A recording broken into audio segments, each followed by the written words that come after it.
Ladies and large numbers of gentlemen, welcome. I'm Roddy Gow. I'm the founder of the Asia-Scotland Institute, and I'm enormously grateful to Paul Little and the college for enabling us to have this discussion here. It could hardly be more timely, with all the talk resulting from Donald Trump's global trade tariffs, which are causing extraordinary polarization, I suspect to the advantage of China, and of course, adding to the threats in the South China Seas and elsewhere to the freedom of shipping to move around the world. A maritime trade on which we are hugely dependent for all the foodstuffs and things that come to this country, something that many people going to supermarkets are not aware of. And to those of you that are here, training to be merchant mariners or training the merchant mariners, you know how important that is. So I'd like to say how grateful the Asia-Scotland Institute is to Paul Little, who, as you probably know, is a captain in the Royal Navy Reserve, I think, is that right? And he has plenty of things to talk about. And I'm going to ask him if he could very kindly introduce Lord George Robertson, who's fresh off all the work that he's been doing with the government in their defence review. That's not something he intends to talk about, although there may be some side references talking about what are the threats and what are our capabilities and what do we need to do to meet them. Last night we had an event in Edinburgh where Sir Malcolm Rifkin was looking at similar issues, and that was also very interesting, and we were able to say we were coming here. So Paul, over to you.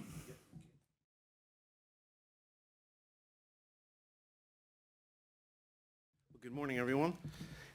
When Roddy and I were talking about probably nearly 2 years ago, certainly a year ago, this was to be an event about the challenges in the Red Sea. But actually, such is the world that it's become much wider than that. So that just shows you the pace of change, if nothing else.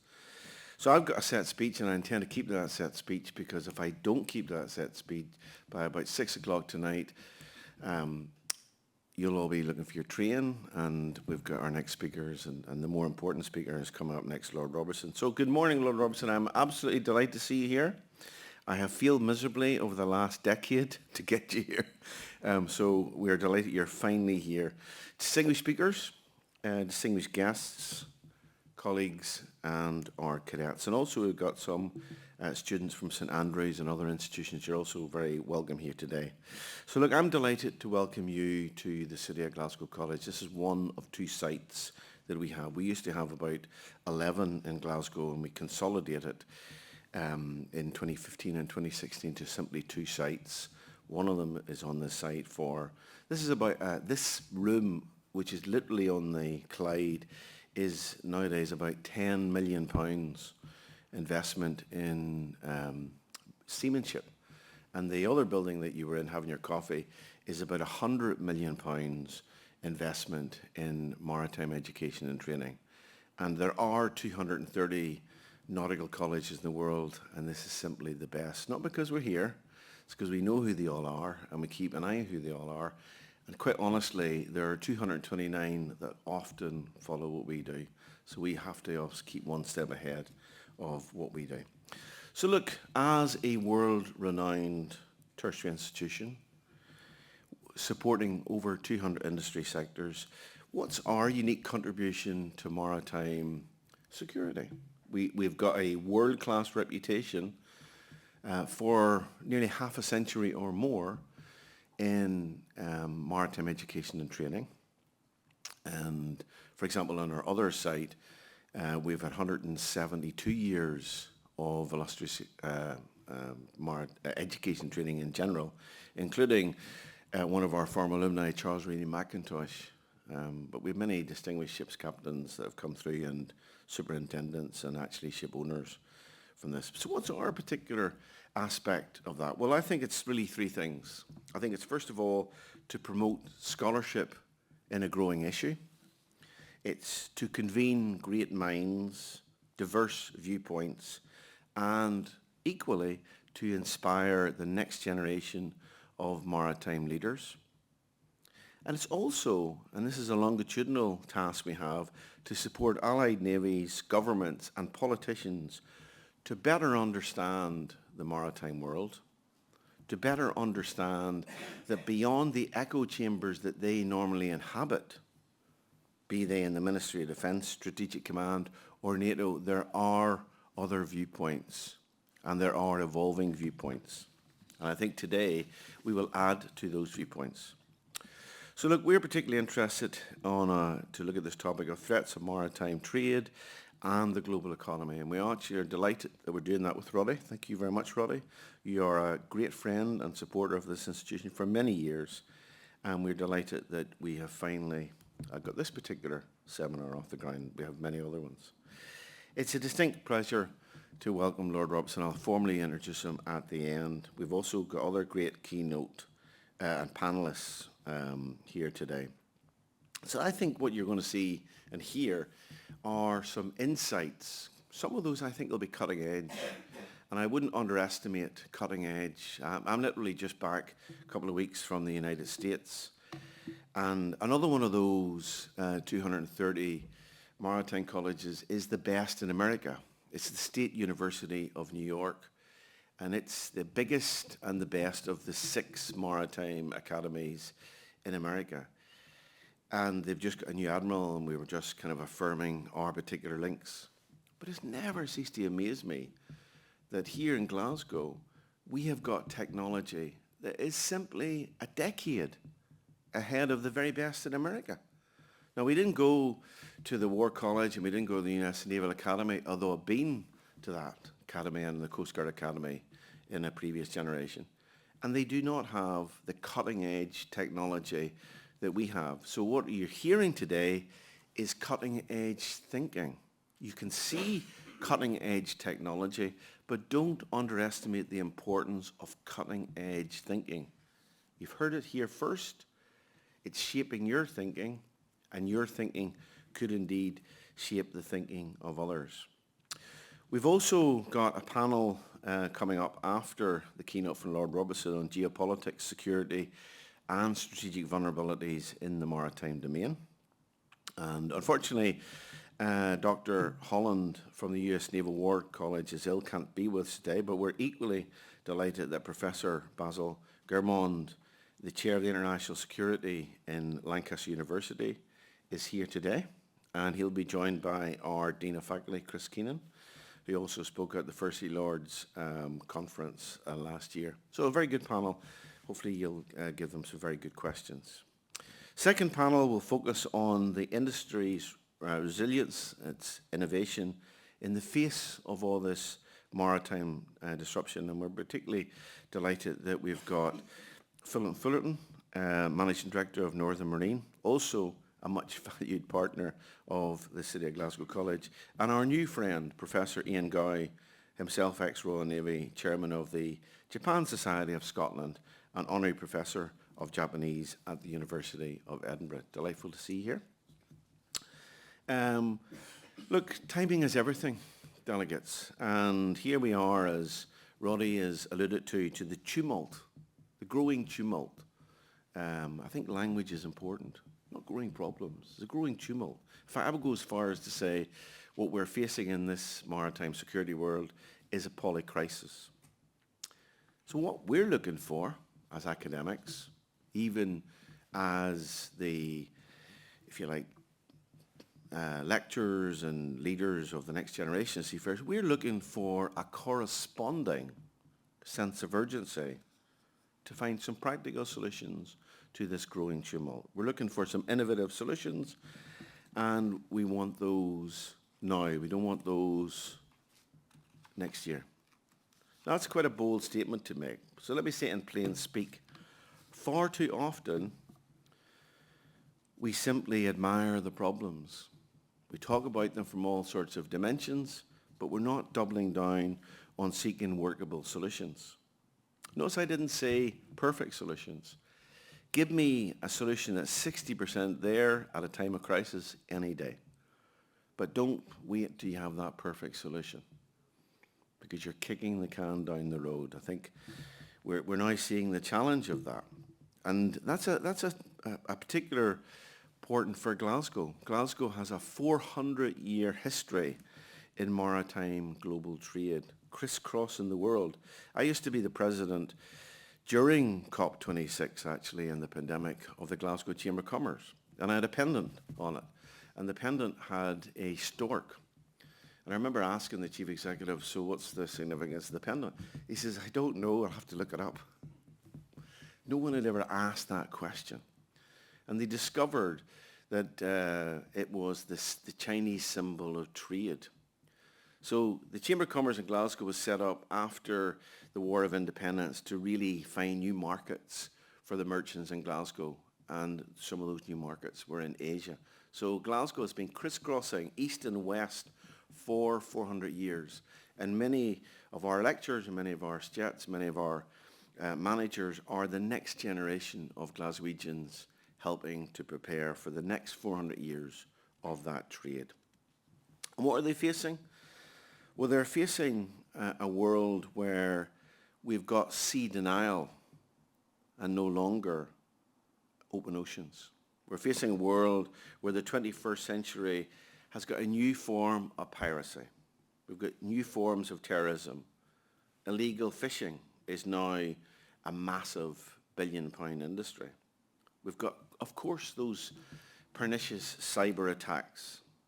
And maritime trade is actually at the mercy of a number of choke points around the world. I mentioned about the Red Sea simply being one.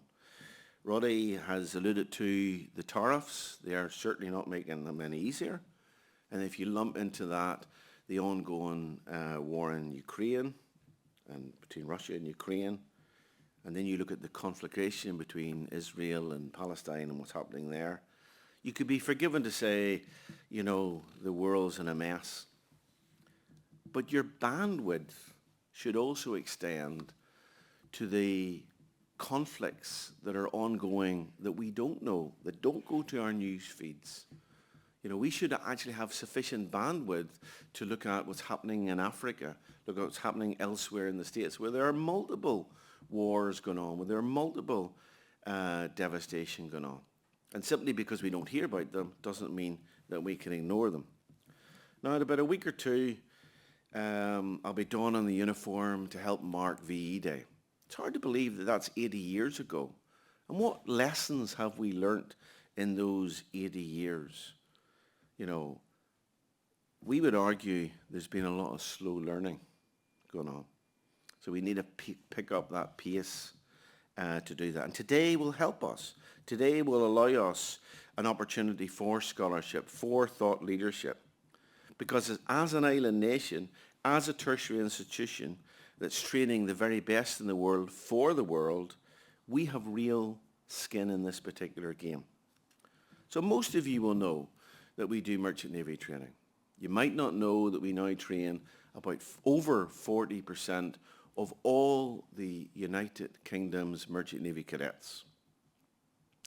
It used to be a third. It will be over half shortly.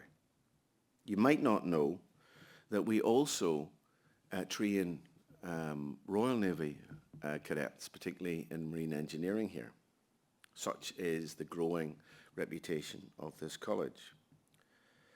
But regardless of that, we try to inculcate to those cadets that they're part of a history.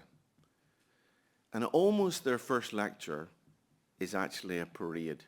When the first years come in, literally, they are marched up to George Square. Their uniforms barely fit them. Sometimes they're the wrong way round.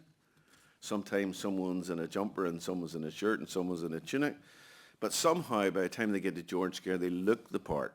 And we do that intentionally because we're trying to remind those young cadets that they're part of a very distinguished, long history of being in the Navy and the Merchant Navy in particular. And we do that very publicly because as those names are read out, perhaps they don't do it, but our lecturers do it, and I do it.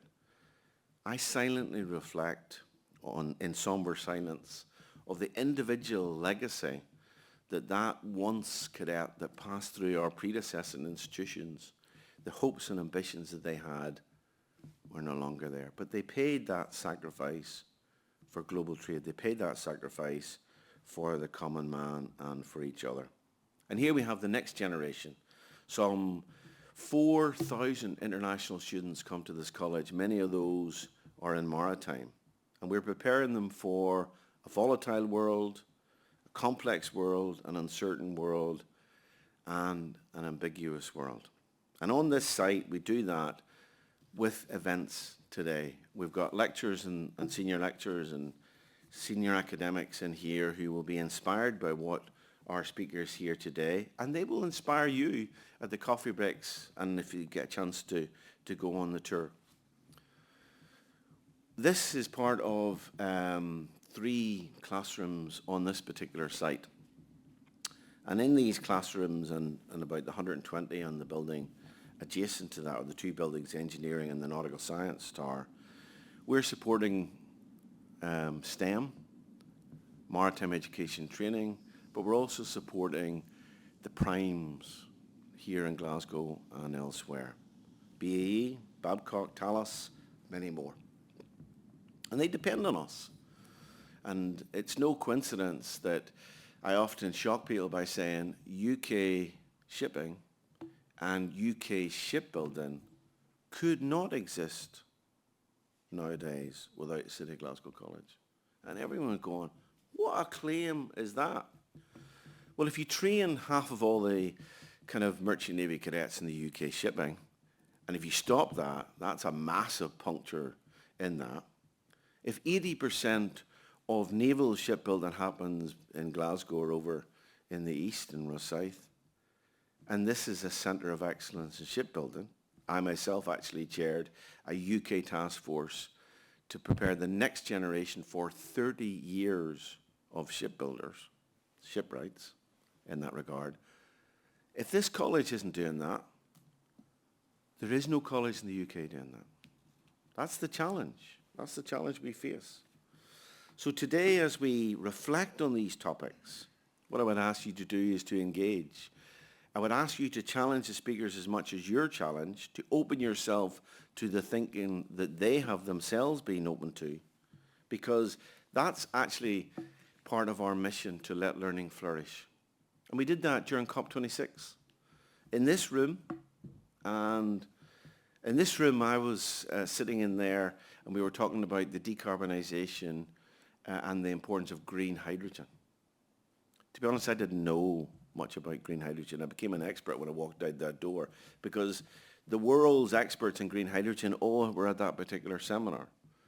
And there were 10 of those seminars happening every single day on this site for 10 days. And the world's shipping ministers and the International Maritime Organization, i.e. the UN's Maritime Organization, spent that time at this college. So the Clyde Corridor was conceived, if not in this room, on the other block. The plan they have for the decarbonisation of the world fleet happened at this college. So look, there are many things that can happen at events. And I hope today, as you leave, you'll start to see that. Roddy was just asking me recently about our Queen's Anniversary Award. Queen's Anniversary Award is the award given to the top university or college in the United Kingdom. It's given every 2 years. And just in last February past, the Queen presented myself and the chair of the college with this distinguished award for being the top tertiary institution in the United Kingdom. So there we were, alongside, sitting shoulder to shoulder with the principal of Oxford University, with the principal of Glasgow University. I don't think the principal of Lancaster was there, Basil, in that day, but he probably could have been in that regard. So there they were. Only 20 institutions every 2 years get that. Now, significantly for us, this college got it for applied research. Not for teaching, not for thought leadership, but for research. And that research was for oxygen depletion in enclosed spaces on our ships.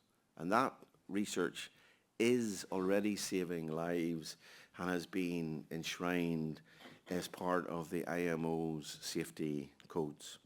So there's another example of how in the institution that we're having this event, in here in Glasgow, we're having a world-class, world-beaten reputation for maritime. We want to extend that now to maritime security. So I want to announce today that we'll be making this an annual event.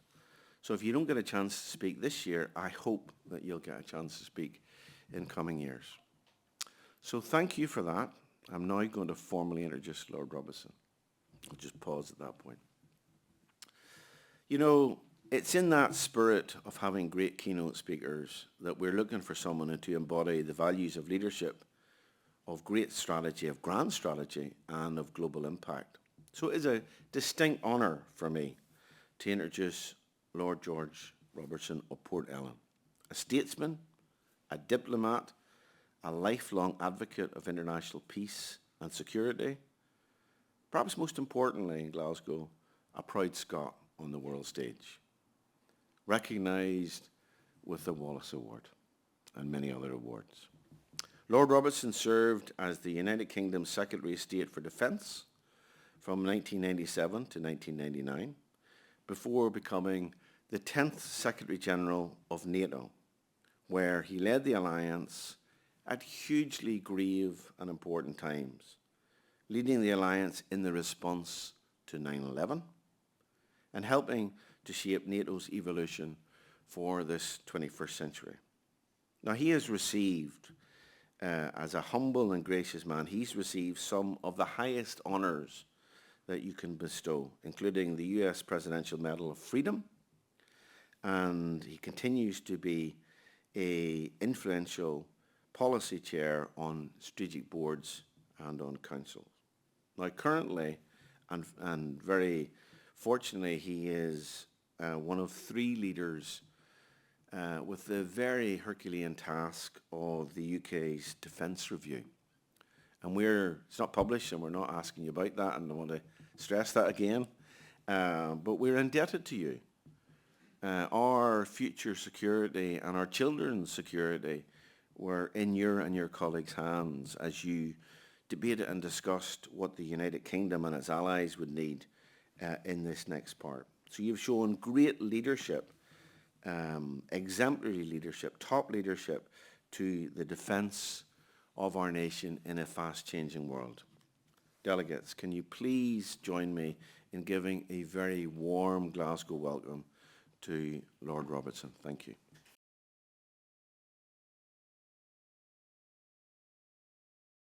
Thank you very much for that warm welcome, Paul, and it's lovely to be here in Glasgow College and the Nautical Centre as well. You get to your stage in life where you get your obituary before you're dead, and so you have to listen to a description of yourself that you don't actually recognise.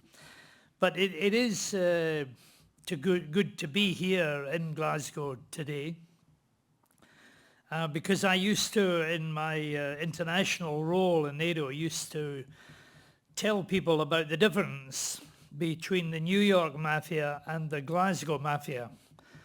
And as you know, the New York Mafia make you an offer you can't refuse, whereas the Glasgow Mafia make you an offer you can't understand.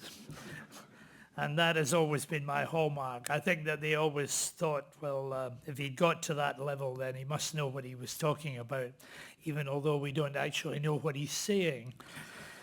So, as Paul has said, for the last 9 months, 3 of us, myself, General Richard Barons, former one of the military chiefs of this country, and Dr. Fiona Hill, who worked for Donald Trump in his first administration and has written a book about Vladimir Putin. The 3 of us have been externally reviewing for the Strategic Defence Review of 2025. A massive job to look at the whole of Britain's defences and to see how it can be reorganized, re-established in order to deal with the kind of trials and tribulations that we face in the world. Now, I did a review before. As Paul said, I was Defence Secretary of the United Kingdom in 1997. In 1997 and 1998, we did a strategic defence review, which I am told is regarded as being one of the better ones during the years. I used to say that if it was a success, it would be called the SDR 1998. And had it been a failure, it would have been known as the Robertson Review. So I'm looking forward to the SDR 2025 retaining its title as well. But 1998 is just yesterday to a lot of us here, not to the younger generation who probably weren't born at that time. But in 1998, this country had 20,000 troops committed to Northern Ireland. 20,000 troops committed to Northern Ireland. The whole of the British Army now accounts for 72,000 people, but we had 20,000 at that time committed to Northern Ireland. NATO had just signed the NATO-Russia Founding Act with President Yeltsin, and we regarded Russia as being a partner in the future of the world. China was in the shadows, usually hiding behind Russia in the United Nations, and we all believed that globalization was a good idea and was going to produce dividends for all of us. So that world is now gone. It's completely disappeared, and we have to face up to the fact that we live in a very, very different world. And the maritime area is an area where a lot of the germs in the international system have come to light. So we grew used after the end of the Cold War to a series of benign certainties that we had. A famous American academic said it was the end of history. People took the view that we had seen the end of wars and conflicts between nations, and that we were in a much more benign situation whereby globalization and prosperity was going to be spread in terms of the world. Where there were problems, and there were problems in the Balkans, Bosnia and Kosovo, which I was involved in at that time. But then you had 9/11, you had Afghanistan, you had Iraq, you had Libya. But these were short-term interventions where our military were engaged for very specific periods, but they were not involved in peer-to-peer fighting. They were not involved in anything like the kind of conflict that we are at the present moment witnessing in Ukraine with a superpower, a permanent member of the United Nations Security Council attacking and seeking to eliminate one of its neighboring independent nation states. And in 2020, I'm trying to remember when was it? 2002. 2022. I stood with Vladimir Putin on a stage, similar to here today, with Vladimir Putin standing beside me, and I heard him saying, and I've got the transcript of what he said. He said, "Ukraine is a sovereign, independent nation state, and it will make its own decisions about peace and security." And now this man, transformed from being the benign and collaboratory colleague, has turned into this megalomaniac who now says that Ukraine has no right to exist and that he forcibly will now merge it with the Russian Federation. So we had armed forces, whether in the air or on land or at sea, configured for a different era. And what we now have to do is to look very carefully at the prevailing circumstances that apply in the world today and see how they can all be reorganized. Now, I can't tell you what's in the defence review. It's been written and it's finalised, and the last words were still being written. Yesterday, the Prime Minister has endorsed it and its recommendations, and in a couple of weeks' time, it will be announced to the world. So I'm not, there are people who will try to pick up from what I say some of the elements that are in it, but I can't trespass on that particular territory. But I can tell you what the background is that we've had to look at, especially in the maritime area. But maybe I could just at the beginning tell you how we did the review, so that when it comes out and you read it, and I'm sure you will all read it word for word. It's 150 pages. You'll see that this is not simply three people putting their heads together, looking at the world today, and then drawing up some blueprint for the future. The three reviewers appointed a team of 6 experts to help us. We picked a NATO expert, one of the Assistant Secretaries General of NATO. We picked a tech expert. We picked an industry expert. We picked an acquisition expert, the former Conservative Minister for Defence Procurement, Sir Jeremy Quinn. We chose a Treasury official because we wanted to make sure that we had the enemy inside the gate as we did the exercise, and that the DRT 6 assisted us. We then asked the public and organisations, think tanks, universities, for their views on 25 submissions, questions that we put out about the role, the nature of our allies, the people policy that we should have, etc. And we got 8,000 submissions into our review.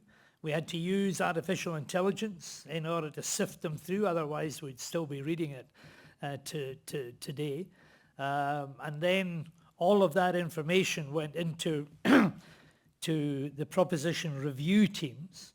So an assembly of about half a dozen to a dozen experts then looked at each one of these subjects using all of that information that we had gleaned. The chair of these things then submitted an out paper with the conclusions of these groups, and then all of these were submitted to us and then were digested and have been edited down into these 100 and odd pages that will come out with the next couple of weeks. But it will represent probably the most consulted defence review that anybody has ever done anywhere. And it was a formidable exercise to do, but you have to do it. The world has changed out of all recognition. Even this morning, we don't know what President Trump is going to say when he wakens up in a couple of hours' time. We have no clue, but he can change the world with one decision and one tweet. And we live in that kind of world of instantaneous policy making. So the students of international relations, are in a dynamic situation, little knowing what surprise is going to be there the next moment. So we've now gone from discretionary interventions, limited interventions, that we planned for in 1998.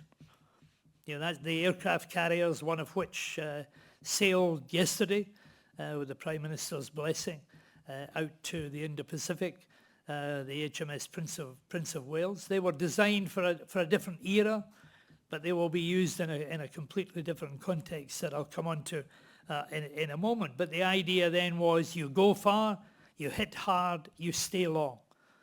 That world has changed completely differently. We're now in an era of great power competition.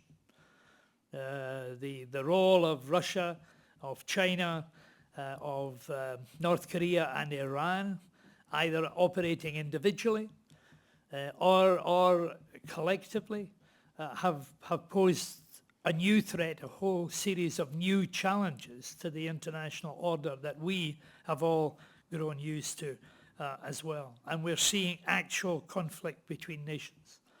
Vladimir Putin is making it absolutely clear that he is at war with the West. He makes no great pretense about the fact that he wants to see an end to NATO and to the European Union.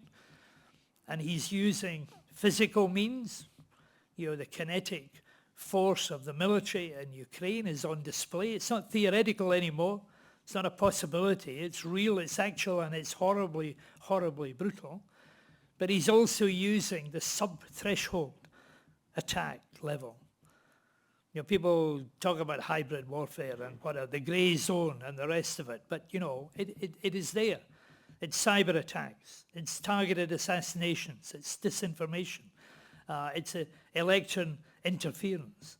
That is ongoing on a systematic basis by our adversaries in the world today, and we need to be able to deal with that. So the import of our review is to, in some ways, recover the ability to fight wars and to win wars, because only if you have that ability can you deter any prospect of it happening. And we don't have that capability. Over the years, we've allowed our armed forces to become hollow. We've neglected them in terms of training, in terms of spare parts, in terms of equipment, because we didn't need them. They weren't necessary. I don't blame the last government or previous governments. It's a fact of life that is the way in which it is, and we have to deal with it as well. And that applies equally in the maritime field as well. When I did the review in 1998, we didn't think that we needed to deal with the homeland.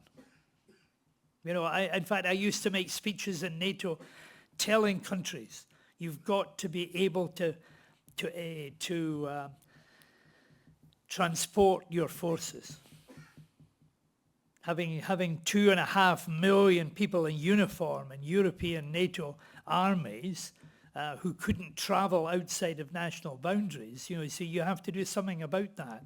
You have to be involved in expeditionary warfare. Now, we've got to watch the homeland. This country, we always believed, had a moat round about it. The sea was there. It gave us a degree of protection, and it gave us a degree of distance from foreign threats. Not any longer. 90% of our data comes in underwater cables. 70% of our gas supplies in this country comes in one pipeline from Norway today. So undersea cables and undersea pipelines are of crucial importance to us, and yet they are a vulnerability that in the past we have probably neglected too much. So national resilience matters more now than it has done for a long time. So everyone knows, or most people know, what Article 5 of the North Atlantic Treaty is.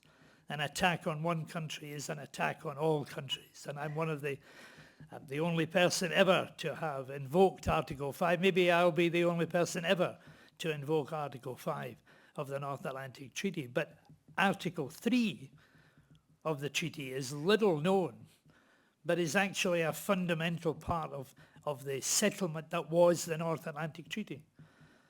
Article 5 is an attack on one country, is an attack on all. Article 4 is we think we're going to be attacked and we are asking for help. Article 3 says basically you have a responsibility to look after your own country and it's your own defenses. So collective security is based on a collection of countries that themselves look after their own individual needs as well. And we're now going to have to start looking more carefully at what Article 5 means in terms of national defence for this country. So the North Atlantic Bastion, which is the role of the Royal Navy in this country, which is to look after the North Atlantic, the Greenland, Iceland, UK gap, these things which were sort of academic sort of subjects in the past have now become very real and very important as well. And even last night, Donald Trump made an announcement about opening up the concept of seabed mining. Something that has been sort of regarded as being off the agenda, unacceptable. But the President of the United States of America last night, just only last night, issued a tweet saying that they should now get involved in seabed mining for the rare earths that are going to be so important in the world. So the maritime world is faced with these problems of undersea cables and undersea pipelines. It's got the problem of piracy that has not gone away, was dealt with, but is still there, of the closure basically of the Suez Canal and the Red Sea because of the actions by the Houthis in Yemen, the problems of the South China Sea, the militarization of the fake islands in the South China Sea, and their militarization, Taiwan in the crosshairs of the Chinese administration, vulnerable as well. We also in the maritime field need to deal with the issues to do with the Arctic. You know, we've tended to sort of think the Arctic was an area that was really looked after internationally, demilitarized. It was seen as being an area benign. But pretty well every satellite in the world goes over the Arctic and the Arctic Circle. The Northern Sea Route is now open. China regards itself as an Arctic nation and an Atlantic nation because the Northern Sea Route with the melting ice now has become a navigable seaway, but under the control of the Russian Federation, who own most of the littoral along there as well. And the Russians are at the moment putting soft skin tankers with oil through the Northern Sea Route to China, an act of utter irresponsibility to anybody who knows anything about that area and the icebergs that can threaten the sea as well. But an area of huge importance to us and to the West in general. And we've seen, of course, what's happened in Ukraine. Now, Ukraine is not a great maritime nation, and indeed they've lost most of their maritime coastline. But the remarkable fact is that through innovation and tenacity and sheer guts, the Ukrainians, without a navy, have managed to almost completely destroy the Russian Black Sea fleet.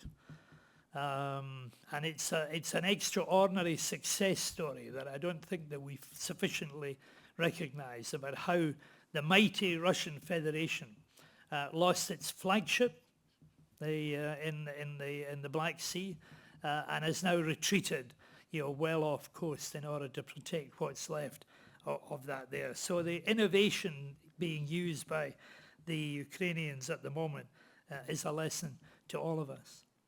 And interestingly, because I think it's also of fascination to the maritime world, is that it is the Montreux Convention, a very old and ancient international treaty, allows the Turks and Turkey to control who gets into the Black Sea. And that is why the Russians have not been able to reinforce their navy, despite the damage that is being done to it by that, because the Montreux Convention means that Turkey stops any access to it. So on the surface, the maritime dimension is increasing and will have to be taken account of it. Underneath the sea, unmanned drones have had a devastating effect on the Russian Black Sea fleet, but are there as a potent threat and a danger to us as well. And if you look at the future, we've got the nuclear deterrent. They just down the road from here at Fastlane, Britain's independent nuclear deterrent is operated with 4 Trident submarines at sea, 24 hours a day, 365 days a year. The most useless form of defence that you can imagine, because they are designed never, ever to be used. But they are fundamental to the defence of our country, and maybe even to the whole of Europe as well. And frankly, inside the Kremlin, and I've been there on many occasions, the one thing that people in the Kremlin care about in terms of Britain's defence is not the size of the army, it's the ability of us to have an independent nuclear deterrent and therefore the thermonuclear missiles that are engaged with it as well. And that's an expensive component, makes up 20% of the British defence budget. But it's definitely the one thing that shifts the dial in the Kremlin.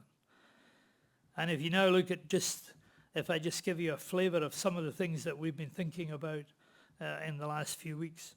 AUKUS, not sure whether people will recognise what AUKUS actually means. This plan for the Australians to have nuclear power submarines using American technology and British ingenuity as well to supply nuclear powered submarines for the Australian Navy, given the nature of the environment in which the Australians are. These submarines will be built in Barrow and Furness, and will be part of the Australian Defence Force, and a substantial part of that. So HMS Prince of Wales was waved off by the Prime Minister the other day, the aircraft carrier. But as I pointed out to the Prime Minister 2 weeks ago, one of the things that our review is going to emphasise is we need to stop thinking in terms of the army based on the number of troops in the army, the Royal Air Force on the basis of the number of planes that it actually has at the moment, and about the Royal Navy in terms of ships. I believe we're going to have 1,000-ship Navy, but they will not all be traditional grey painted warships. They will be completely different. The HMS Prince of Wales is not going to be an aircraft carrier. It's going to be a hybrid a strike force. It'll have oversea drones, overhead drones, undersea drones. It'll have F-35s on board, and it will also carry long-range strike missiles as well.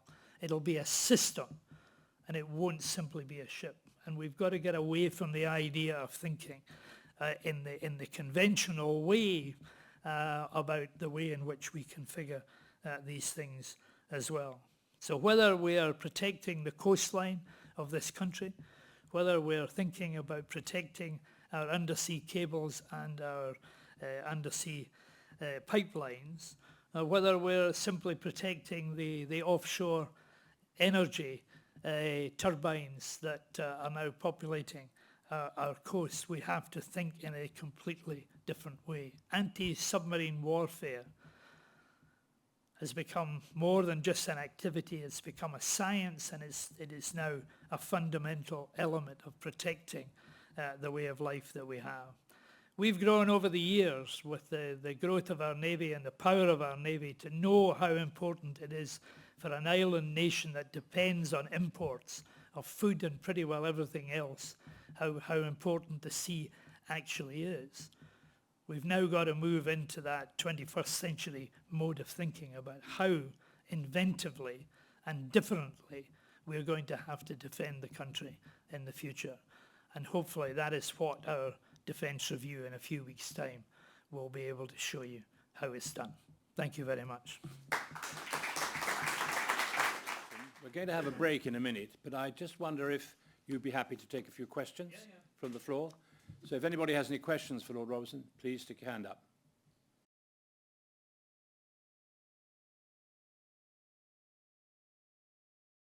Well, I think it's multidimensional. I think that's the reality. The geopolitics have become complex in any event. So we need to think in more than just normal terms. I think in the introduction to the review, the bit that I wrote myself, I'd say that the international chessboard has been tipped over. The pieces were there before, and we knew what they were about. That doesn't exist now, because we can't see into the mind of Vladimir Putin or Xi Jinping. We certainly can't see into the mind of Donald Trump when he wakens up, in a couple of hours' time. So we have to be able to deal with a lot of these areas. So if the army is going to have to reconfigure in a world where your drones can spot the enemy ahead of it and reconfigure itself, then in the Navy we have to do the same thing. Sorry, forgive me. So just for context, I think when a ship owner has a question of is a ship British, for example, 2 weeks ago I was working in Taiwan.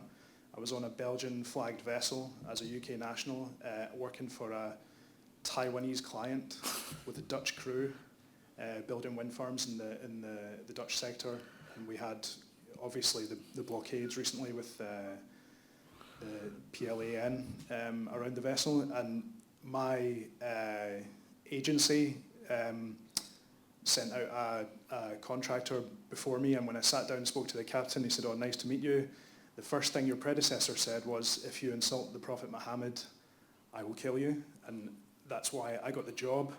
So these are the sort of security issues. I mean, when we have you were the assassin, were you? Yeah. So the idea of a nation state and a nationality of a vessel now is a really tricky question. And my question is there a danger of, as you say, having an old-fashioned idea of a nation state when in the globalized sort of maritime world, a vessel can change its flag with a phone call.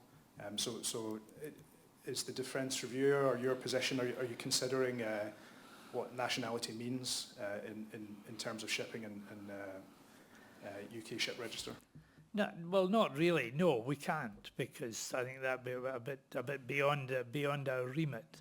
But what we can do is to say that the freedom of navigation is an important concept internationally. And that is why, irrespective of who owns ships here or there, there are essential principles at stake. The International Law of the Sea Convention, hasn't been signed by the Americans or by the Chinese or the Russians, but we assume that there are certain standards that are there, and where you can defend open sea lanes, then it will be done. Not just in the interests of individual nations, but in the interests of global trade. Given that we can't see into Trump's mind, and the historical level of control that the United States has had over our nuclear deterrent, what level of control do you see the United Kingdom having over our always at sea nuclear deterrent going forward? We have total control of it. We take the missiles from a common pool, but the moment the missiles are on the submarine, then it's under the control of the British Prime Minister and nobody else. We don't rely on America for targeting. We don't rely on America for anything apart from that. So it is conceivable that they could stop us from accessing the common stock of missiles, but the missiles are already on the submarine, so they would be there for a long time. But I can assure you, I started my political life demonstrating against the arrival of American nuclear submarines in the Clyde. Ian Gow and I came from the town called Dunoon, on the Clyde, and I remember carrying a banner saying "Ban the bomb," and that's still my aspiration. I still would like to see a world without these terrible, terrible weapons to do with that. But in the meantime, we have an independent nuclear deterrent, which is unlike all of the others, allocated to NATO. But it is completely independent. It is absolutely inside the control of the British Prime Minister. Hi, I'm studying here doing my chief mates. So I'm a current merchant seafarer working at sea. I work for a British company on a so-called strategic ship. And it's a question relating to your comment about how we need to move away from conventional thinking in acts of war. So with this new defence review, where do the merchant seafarers come into it? Well, we're focusing on the Royal Navy. But the freedom of navigation applies to the merchant navy as well, and the fleet support that's involved as well. And you've got this stuffed principle, ships taken up from trade, so that in the case of a war, you can then commandeer ships. And so it might be, there are some people who say that this principle should apply to airfields, and it should apply to transport, domestically as well. And maybe as we talk more about national resilience, these concepts have got to come in. But again, freedom of navigation and making the seas safer for the merchant navy is part and parcel of the role of Britain's Royal Navy. Are we still considered as part of the overall plan if we were to go to war? Absolutely. The Navy is central. It is the senior service. It comes before all the others. So it is absolutely involved. Continuous at sea deterrence with the independent nuclear deterrent is there, but the rest of the fleet is also part and parcel. The HMS Prince of Wales is there with other NATO ships. So this is not just one ship, one aircraft carrier. It's part of a whole system of manned and unmanned and autonomous, as well as grey warships as well. Considering the importance of choke points, especially maritime choke points like Singapore or Suez Canal, what does the UK have to defend such choke points except soft power? I mean, they don't seem to really have strategically placed navy that can actually really act in, for example, Singapore and places like that. And they seem to more rely on alliances and things like that.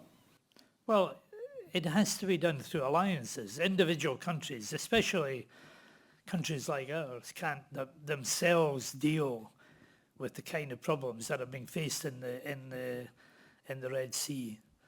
The Houthis, are using ballistic missiles. I was on board the Prince of Wales a couple of weeks ago, and the young individual on a screen had 2.5 minutes, from the launch of a ballistic missile, to warn the rest of the ship.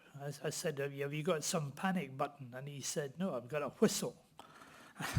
It's the most elaborate, most technologically advanced method of tracking the ballistic missiles, and you have the primitive use of a whistle there to do it. So the Prince of Wales is going to be in the Red Sea, very very shortly. But alliances are the way in which we will fight wars in the future. This country will never be involved in another sort of Falklands or another individual thing. It'll all be done through alliances. We spoke to the commander of American forces in the Pacific, COM Indo-Pac. Now he's got 6 carrier battle groups, and about 300, I don't know, about 3,000 fast jets. So a lot of that power is being deployed in order to keep sea lanes open. But they're part and parcel of alliances in that region, just as we're part and parcel of the NATO alliance as well. Ian Gow has the last question for this session. Thank you. Wonderful talk, Lord Robertson. I'm principally interested, of course, in the Asia-Pacific or the Indo-Pacific. And I'm struck by the fact that there's so much talk about China, etc., but Putin is going to come for the Northern Islands, the Northern Territories, etc. And since Putin, who I think is a reincarnation of Rasputin, actually, but that basically the Koreans, the Koreans, of course, in Europe, in Ukraine, are being used almost as cannon fodder, but they do have elite officers there that are learning so much about ground and all the other things that are involved. But there's a distinct possibility that, leaving aside their defeat in the Black Sea, with the Black Sea Fleet, there's a distinct possibility that Korea and Russia will join forces in terms of maritime power to take on the Northern Territories, etc. Is that something that you are aware of? And I'm just concerned that we keep talking about China and we keep talking about North Korea, but Russia and North Korea have now got a corridor for learning about, if you like, maritime security or maritime disruption. But China's now got a route through the Northern Sea route to the Atlantic. So we never saw, we never really thought about China as being an Atlantic nation. We now have to start thinking in these terms, so that the Arctic has now attained a strategic importance that previously it didn't have. It was demilitarized. It was regarded as, because it involves Canada and America as well, as being, out with. It was almost neutral territory, commanded by treaties. I don't think we can take that for granted anymore. The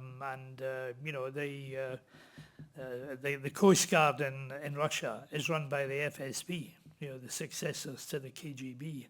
And that's an interesting, fact that most people don't really know about, but it's seen as part of the internal security of the Russian Federation. And we'll have to pay much more attention to the Arctic and what it means in terms of broader geopolitical significance. I'm sorry, perhaps I didn't explain it clearly enough. I'm talking about the Northern Territories, where a disputed territory between Russia and Japan.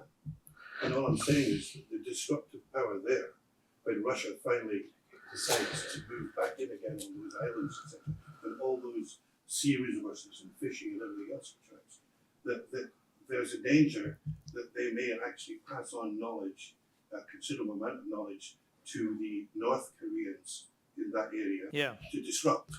No, it's a valid point, because it's quite clear that in exchange for the cannon fodder of North Korean troops, Russia is giving North Korea technological information that they desperately need. I remember in the good old days when I was dealing with Vladimir Putin, they hated the North Koreans. They regarded them as sort of subhuman and a pretty disgraceful sort of regime. But now, uncomfortable bedfellows they may be, but they're certainly still in the bed. And I think one of the things that we have to be conscious of in the world is that Chinese technology is now proliferating. So in the future, if you have a sort of great power competition, Chinese technology is going to be facing us wherever we are in the world, and that's a new dimension that we hadn't actually bargained for in the past. Lord Robertson, thank you very much indeed. Thank you for the questions. You've now earned tea and coffee, if you'd like it, and we're going to reassemble for the first panel at 11:25.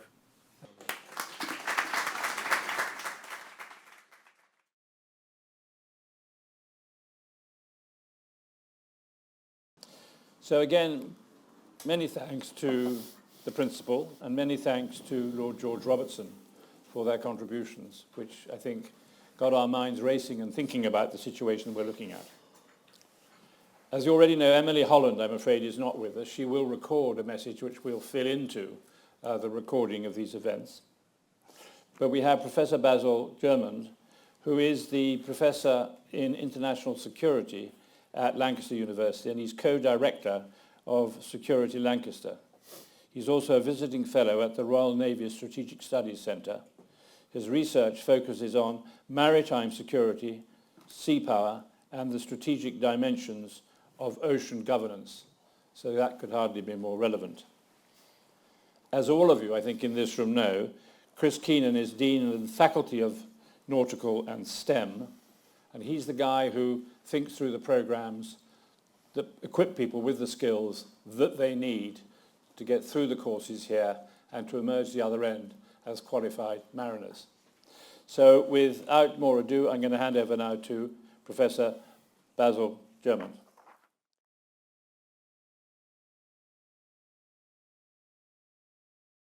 Thank you very much. Shall I? Or Just as you like. Well, okay. Good morning, everybody. First of all, thank you very much, organizer Paul, Chris, Roddy, for having me here today.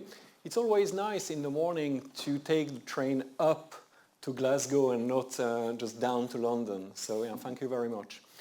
Now, it's quite difficult, the task I've got, because I'm speaking now after Lord Robertson, and I think he has said almost everything I wanted to say. So when Paul said we are here to inspire you, well, now, yeah,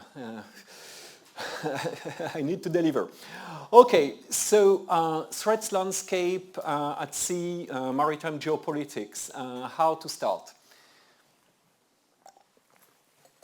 I think the starting point is that the UK, for its economy and its security, very strongly depends on the sea, and it's very important for everybody to understand and acknowledge this. So trade, obviously, so we depend on sea lanes of communication and what we call the global maritime supply chain. It's very important for our industry, but also to get access to critical components, and that's important again for industry, but for the state, for our armed forces as well. So there is this importance of the sea for the free flow of goods. But there's also the free flow of data, and that's extremely important to also acknowledge the importance of what's happening under the sea, the cables that Lord Robertson mentioned, the communication cables, pipelines, it means that we depend a lot on the free flow of data, not just goods, data, and that's again important for our economy, but also for the functioning, the very functioning of the state itself. And thirdly, there is the military dimension of the sea. That's perhaps the most obvious power projection. Indeed, the carrier strike group has just left Portsmouth for this 8-month journey around the world, but especially going towards East Asia. And nuclear deterrence, that's also been mentioned with the strategic submarines. So the sea is extremely important for the UK's security and prosperity, that's a fact. And it means that we depend on a stable maritime world order. And it seems that the UK has benefited from a Western-led, quite stable maritime order for a long time, and the problem is that this is not the case anymore. Things are changing.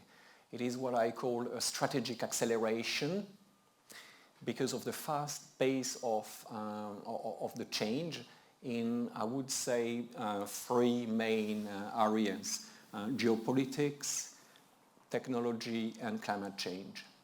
And those 3 challenges with fast change, they act synergistically. So geopolitics,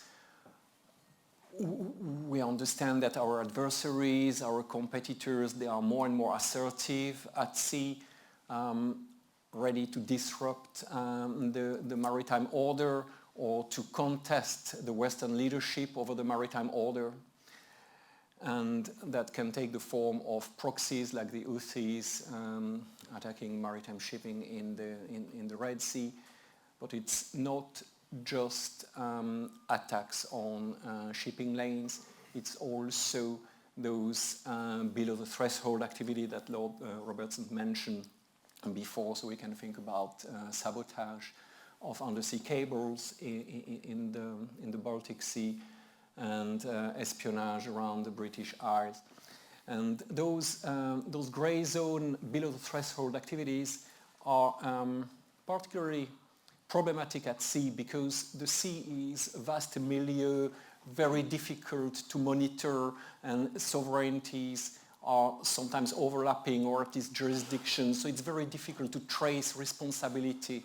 So there's no accountability, and it means that the malign actors, they benefit from this plausible deniability. They can conduct below the threshold activities in the grey zone and still deny their involvement and their responsibility, at least at the political and diplomatic level, but very often also at the legal level. So the sea is very prone to grey zone activities. So yes, we've got a maritime domain from a geopolitical perspective that is less stable than before, less Western-led, and it's more challenging. The sea is a more challenging domain to operate in today. So we've got geopolitics, and we've got technology. Disruptive technologies, think of missiles, drones, maritime drones, and AI. Those emerging and technologies are quite cheap. So it means that the malign actors, they have a comparative advantage when it comes to asymmetrical operations. It means that it's very cost effective. If you use missiles or even better maritime drones to target a cargo ship, that doesn't cost you a lot. It's actually quite cheap, especially compared to the cost of the cargo, that's the cargo ship that's going to be damaged, and the cargo itself, let alone the ripple effect on the world economy if shipping is disrupted in the Red Sea. There's all the ripple effects on the global economy that sometimes take 6 months or more to be felt by everybody here in terms of inflation, etc. So that's also very important to understand that those new emerging technologies, they grant some sort of an advantage to adversaries and also non-state actors. And thirdly, there's climate change. And climate change creates opportunities. We talked about the new routes in the Arctic, also new areas for exploitation of marine resources, but with that comes challenges. More sovereignty claims, more assertive behavior by our adversaries. And also climate change is a threat multiplier. So because of climate change, you have, for example, change in the distribution of fish stocks. So then it creates problem for the livelihood of coastal communities here and there. So they engage in other in illegal fishing or other forms of criminality. So then it puts more pressure on the maritime security enforcement agencies. Plus, there are all the direct effects of climate change on navies, for example, bases because of sea level rise, operations in more dangerous or extreme climatic environments, and so on and so forth. Also more humanitarian and disaster relief operations, or more pressure on navies, etc. And those three challenges, geopolitics, emerging technology and climate change, they act in a synergistic way. There's cumulative effects of all those challenges, there's cumulative risks and threats, and that means that it's very difficult to plan responses, but it's also more costly because of the cascading effects of one on another. I could talk about that for ages, but I don't think I've got time to give examples. So I'd like to move to my kind of concluding part and say, well, okay, what can HM government do to address those challenges? And I think there's three important steps. First of all, it's to raise awareness, to fight sea blindness. But sea blindness needs to be felt not just in Whitehall. It's good to raise awareness of the importance of the sea in Whitehall, but it's also important in Westminster. And it's important to make everybody, citizens, the public, and especially also the private sector, to understand this importance of the sea, and thus the need to invest in the maritime, and the need for HM government to invest in the maritime. So raise awareness, then what's the second one? Invest, yeah. I should have got my notes, right. I managed without notes. So yeah, raise awareness and then invest, invest in the right technology. Again, Lord Robertson mentioned innovation, and that's extremely important. We need to invest in the Navy. We need more platforms. We still need more conventional platforms. We need more ships able to operate in the Arctic, for example. But that's not going to be the only direction. We need to invest in the right technology and making the most of AI and autonomous technology to indeed have a fleet which is balanced, but not like we understood a balanced fleet during the Cold War, but like we will understand it in the future, a fleet that's able to address the challenges of our days. And thirdly, HM government needs to capitalize on the private sector.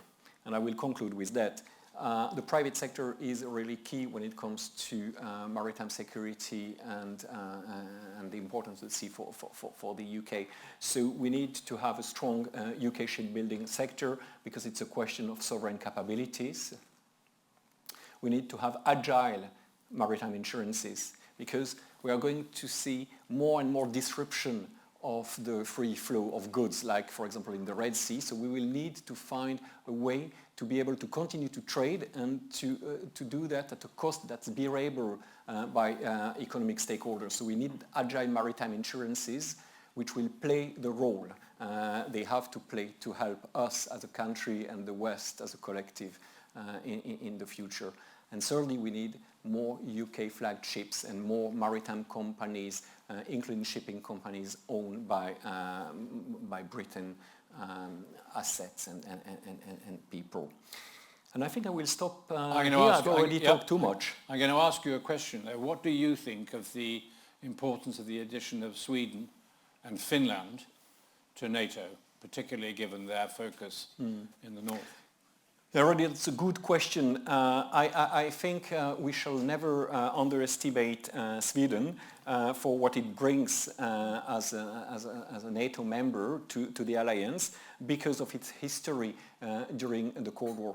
During the Cold War, Sweden was neutral and wanted to remain neutral at all costs, and thanks to that they developed capabilities, especially in terms of submarine warfare adapted to the Baltic Sea so as to be able to respond to an eventual attack by the Soviet Union. So they've got this kind of historical memory of how to operate in the shallow waters of the Baltic Sea, and I think that's invaluable for the alliance. And Finland? And Finland, well, Finland, if you imagine a map, you've got Russia here, you've got Finland there, you've got the Baltic states there. So in case of an attack by Russia, obviously that's going to be much easier with Finland north and the Baltic states south to simply close the sea route to and from St. Petersburg. So from a geopolitical perspective, that's also crucial. Well, there's plenty of other reasons with the long border and the armed forces like the army, etc. But I can't talk about it. I'm glad we made you happy that you were travelling north and not south. So thank you very much. Thank you, Roddy. And Chris.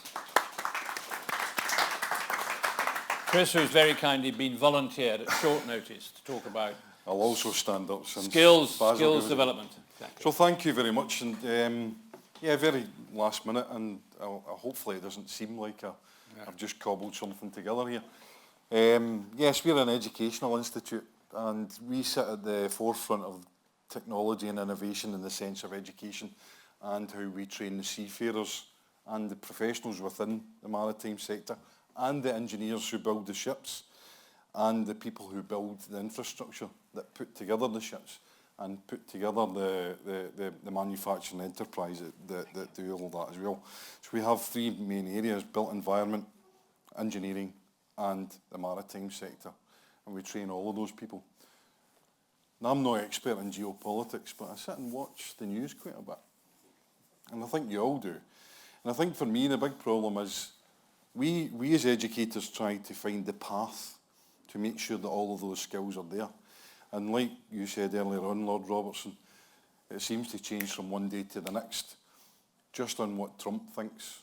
And I use that very mockingly, because we need to find the path.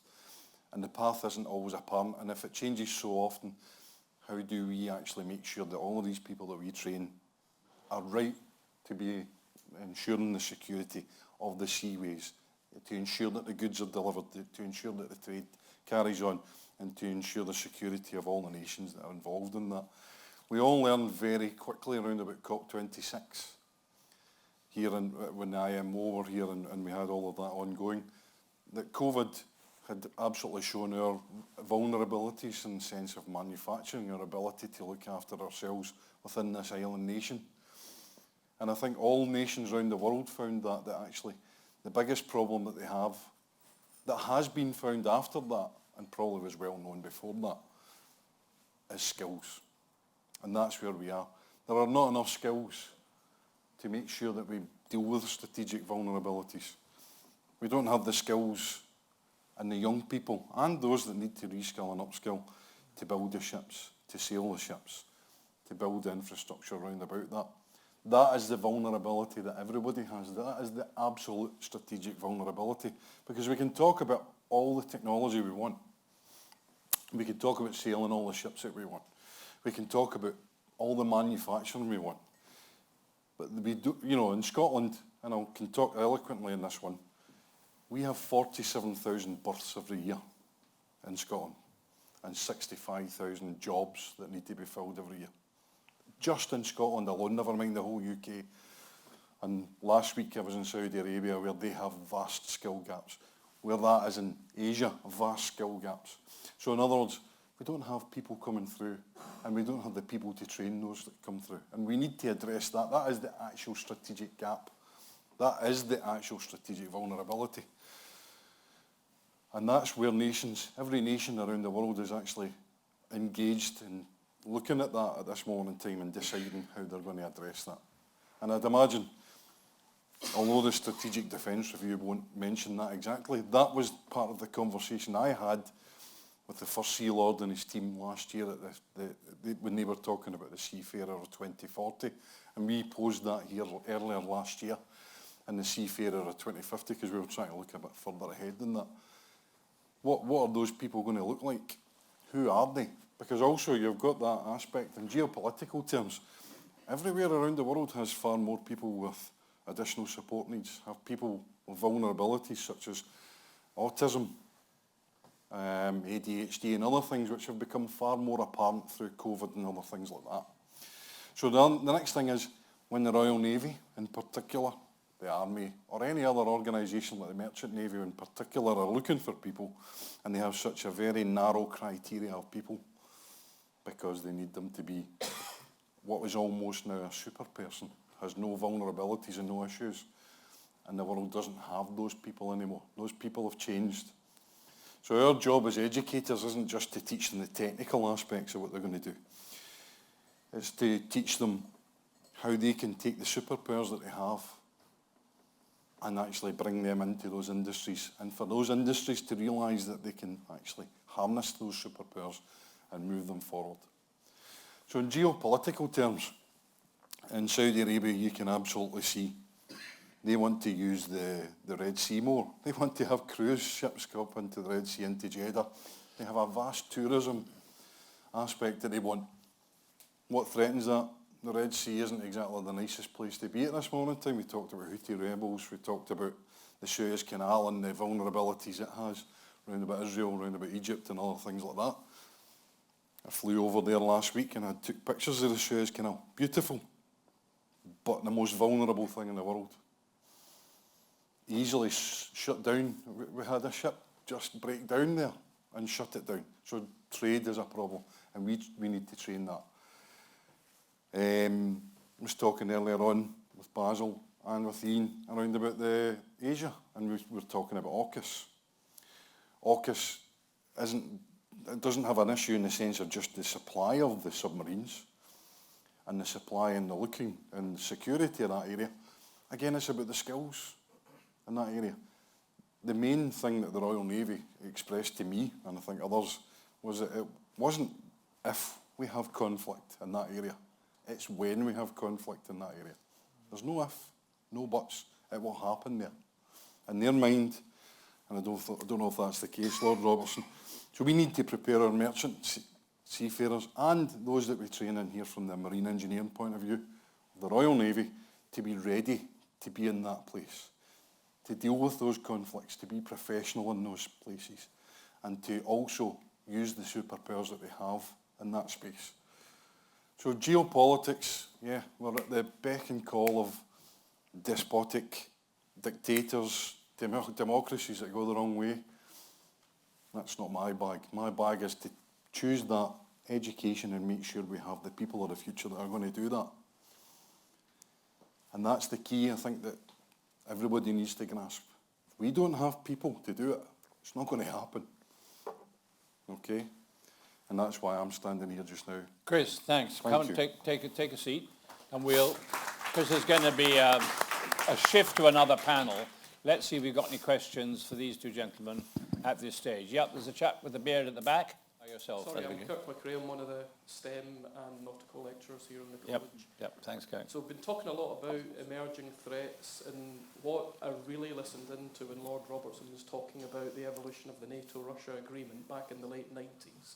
I can give you several anecdotes of working hand in hand with the Russians in times of almost peace with a strategic geopolitical partner. And what I would ask the panel is, where have we went wrong, and what do we now start to need investing in? I'm aware that to combat these global threats, there's a significant amount of investment needs to be put into defence, thinking innovatively, but do we really need to start investing in wider global diplomacy and getting the geopolitical equation right? Because at the moment, we've got a lot of enemies in the world, but when are we going to start building these friendships? We all want to achieve peace at some point. Is that one factor we're getting wrong? Thanks, Kirk. Basil? Thanks for the question. What went wrong? It's impossible to answer that within the time I've got. I would say that a problem was that we, as the collective West, forgot to think in realist terms, in power, balance of power terms. We were too much hoping that indeed we had reached the end of history. So if you look at the history of sea power, what you see is that it's something very frequent in history. You had, for example, in the Peloponnesian War, Sparta won the war. Actually, it wasn't the sea power who won the war, but that's not the point. The point is that they inherited the huge fleet of the Athenian, and they kept it for 20 years about that, but then they stopped maintaining it because it's too costly, and because they had enough hegemony, they decided not to spend money on maintaining an operational fleet, and then that played a role for when the Romans became more powerful. So the history repeats, really. What was your second question? So we focus a lot on fighting the war at the minute, but...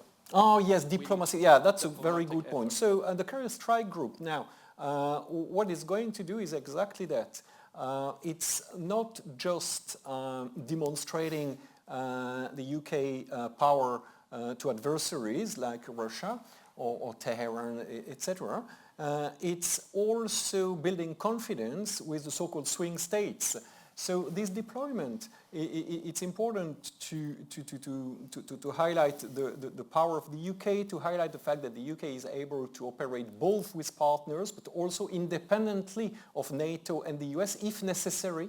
And that's something that will not get unnoticed in Beijing and Moscow, but also in Jakarta or New Delhi.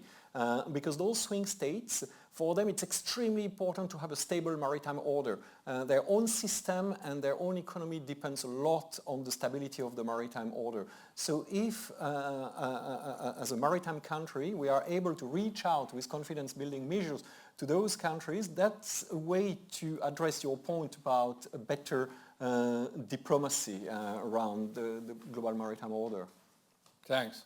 Chris, have you got any comments on the issue that there appear to be fewer people signing up, both on the merchant marine side and in the Royal Navy? Yeah, I would certainly give you. So, the exclusionary aspects of some of these, if you want to call it careers, as in not that they have the exclusionary aspects, but that the perceived exclusionary aspects. In other words, you know, if I was to explain to you I'm type 1 diabetic, in the past I would not have been allowed to sail a ship. I would not have been allowed to fly a plane. I would not allowed to be in the armed forces. In other words, so, you know, people will look at that, they'll think their industries, maybe they're going to be dirty if it's engineering terms. They'll think that they're excluded because of, you know, just the person that they are. No, the ED&I aspect, or the DE&I, whichever way you want to put that, is also massive. So obviously gender exclusion, again perceived gender exclusion, stereotypical exclusion, and other things that are a big problem as well, which we all need to overcome at a very early stage. Mm-hmm. Once people get to the age they're coming to college or university, that's too late. So there are lots of reasons why people choose not to come into those industries and therefore become part of the solution. But the problem is, I think the world, and take that geopolitical term just now, is becoming very hostile for people in that situation as well. You just have to look again at Trump. Suddenly DE&I was a negative thing, and it's a meritocracy. And actually what America's going to do in that respect is lose out on a lot of skills and a lot of really good people, because what they're going to do is become very, what's the word, exclusionary. Mm-hmm. Mm-hmm. So we need to open up, and we need to take talent for what it is and where it comes from, and we need to enable people to be in those industries. Is AI going to impact lower level positions, even in the maritime world? I think the opposite. I think AI will affect more the professional side. I think, unfortunately, you got a wee bit of a sore subject for me. I don't see a class system in industry anymore. Skills are skills. Each skill is just as needed as the other. Practical skills are going to become more and more, needed in this world. And that's the thing that a lot of people at this moment in time push back on. They don't want to be part of. So I think that will become the thing that's needed most, is the practical skills. Yeah. You can't, unfortunately, a robot can weld, but it can't weld the same way as a welder can weld. Right. And that's going to be the key in the future. Need to think about that. Good. Thank you to this panel. We're going to do the switch now and bring on panel 2. Thank you very much, both of you. So the second panel is going to look at industry resilience and innovation in the face of maritime disruption. That's a good broad subject. And we have, as you know, got 2 distinguished speakers now sharing their views. Philip Fullerton is Managing Director of Northern Marine, and he joined them in 1995, rising from an engineering cadet to chief engineer. He became superintendent in 2002 and has since held positions as technical director, general manager, and deputy managing director. In 2017, he was appointed managing director. So we're delighted to have Philip here. Professor Ian Gow, who is chairman of the Japan Society of Scotland and has the distinction of having a very fine surname, is chairman of the Japan Society of Scotland and honorary professor of Japanese at the University of Edinburgh. He was awarded the Order of the Rising Sun Gold Rays with Nick Ribbon in 2021 for his contribution to Japan-Scotland relations and Japanese studies, and he has served afloat and has very kindly agreed to talk about the subjects for this particular panel. Ian. Thank you. Well, I'm delighted to be here. I've known about the Nautical College since the 1960s, and I know now that it is an international centre for excellence teaching and research. I'm particularly pleased also because unlike Lord Robertson, I didn't go to Dunoon Grammar's finishing school, which is called the 4th, 5th and 6th years. I was removed on my 15th birthday, and then I ran away to sea. But after I came out of the Navy and did a small amount of work in shipping and so on, the two companies I worked for were taken over by Americans who said, which degrees do you have? Which qualifications do you have? And I thought, well, I'm not going to watch fast-track graduates go past me here. I'll get an education. And I got my education in the first-class Glaswegian tertiary sector. I was funded by the government to spend a year at Lancaster College. And I have to say that having spent the rest of my time in universities, the proportion of people that can really teach and care about students in university is very small compared to the superb teaching you get in the tertiary colleges. So I'm absolutely delighted. I'm going to talk about maritime security with regard to the Indo-Pacific. For Britain, of course, it is incredibly important. 30% of our trade is there. And in the future, the Asia-Pacific, we have to get a hold of it and maximize our benefits from it to make a stronger Britain. And that region, leaving aside that it's a powder keg, particularly Northeast Asia, etc., that it is, in that region, there is a key, is that what we might call the coalition of the willing to uphold the rules-based order in that area is absolutely and vitally important. One of the classic examples of the coalition of the willing, of course, was the original trade in the Pacific, the TTP, which Trump 1.0 withdrew on the first day. Biden didn't come in because he wanted an American-led setup. And now, of course, we've got Trump 2.0. And I can assure you that the rules-based order are really concerned about what's going to happen, leaving aside them possibly being recruited in by China.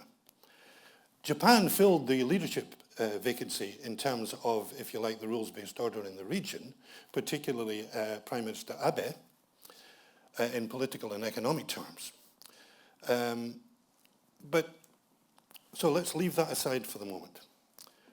Now, forgive me if I'm reading from notes, because unlike other professors that have appeared here today who look younger than my sons, my synapses don't always work that well these days. So, what is the most significant development in the Indo-Pacific in terms of maritime developments? It's not the second carrier force, task force going to the Far East. That's showing capability, not necessarily intention to be there, as particularly Lord Robertson explained very carefully. My own view is, and it was the same view before Crimea and Ukraine, was leave the carrier force to defend us here and take one of the many reserve American carrier task forces and put them out with Korea and Japan, because they're far more interoperable, they've been working with them for years, etc. The major shift in defense terms in the region, in my view, was Prime Minister Abe's shift in Japan's security planning, the self-defense forces. If you like, a neutered form of military organization right up until the 1990s. Completely encompassed, held together and forced not to be able to act well because of its constitutional constraints under interpretations of Article 9. So up until the end of the 1980s, the Maritime Self-Defense Force and of course the Coast Guard were limited to, if you like, spheres of sovereignty. That is to say, territorial waters. Then, in one of the many trips from Washington to say you must pay more for defense, at the end of the 1980s, the sea lane perimeter was expanded to 1,000 nautical miles. That was a deal to contribute to defense. But what's changed after that is quite amazing. Now, it might be of interest to know, because these are directly relevant to some of the areas like satellites and so on. There was no overseas deployment of the SDF, the Self-Defense Forces, until the 1990s, under pressure from the United States in terms of conflicts, and of course in terms of the United Nations.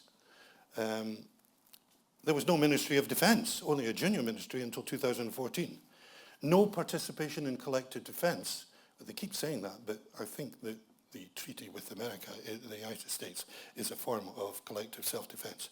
No power projection capabilities. It now has those. No sharing of defense-related technology, except with America. No exceeding 1% of GMP. Now, never mind whether that figure is correct.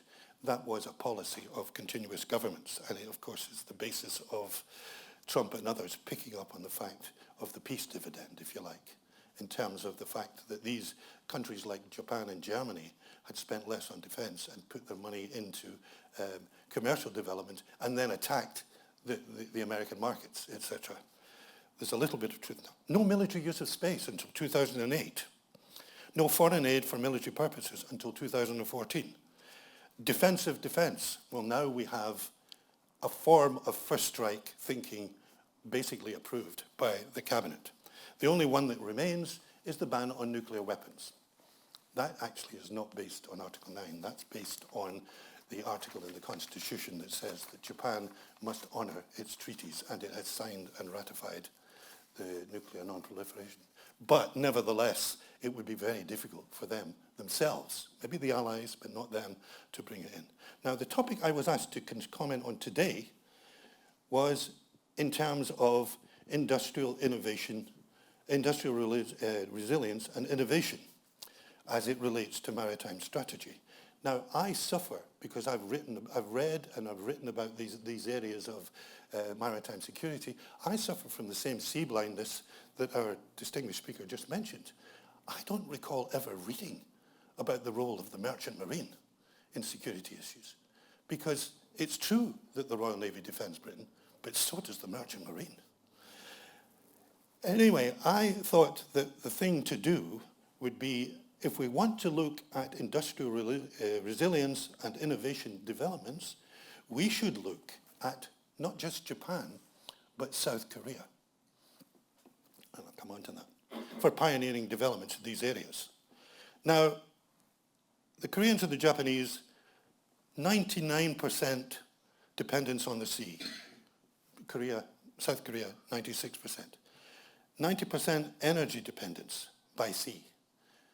So, and what you see in these countries is they are talking about the fleet, the national fleet. When they're doing this planning, they're not talking about the Maritime Self-Defense Forces. They're talking about the merchant marine.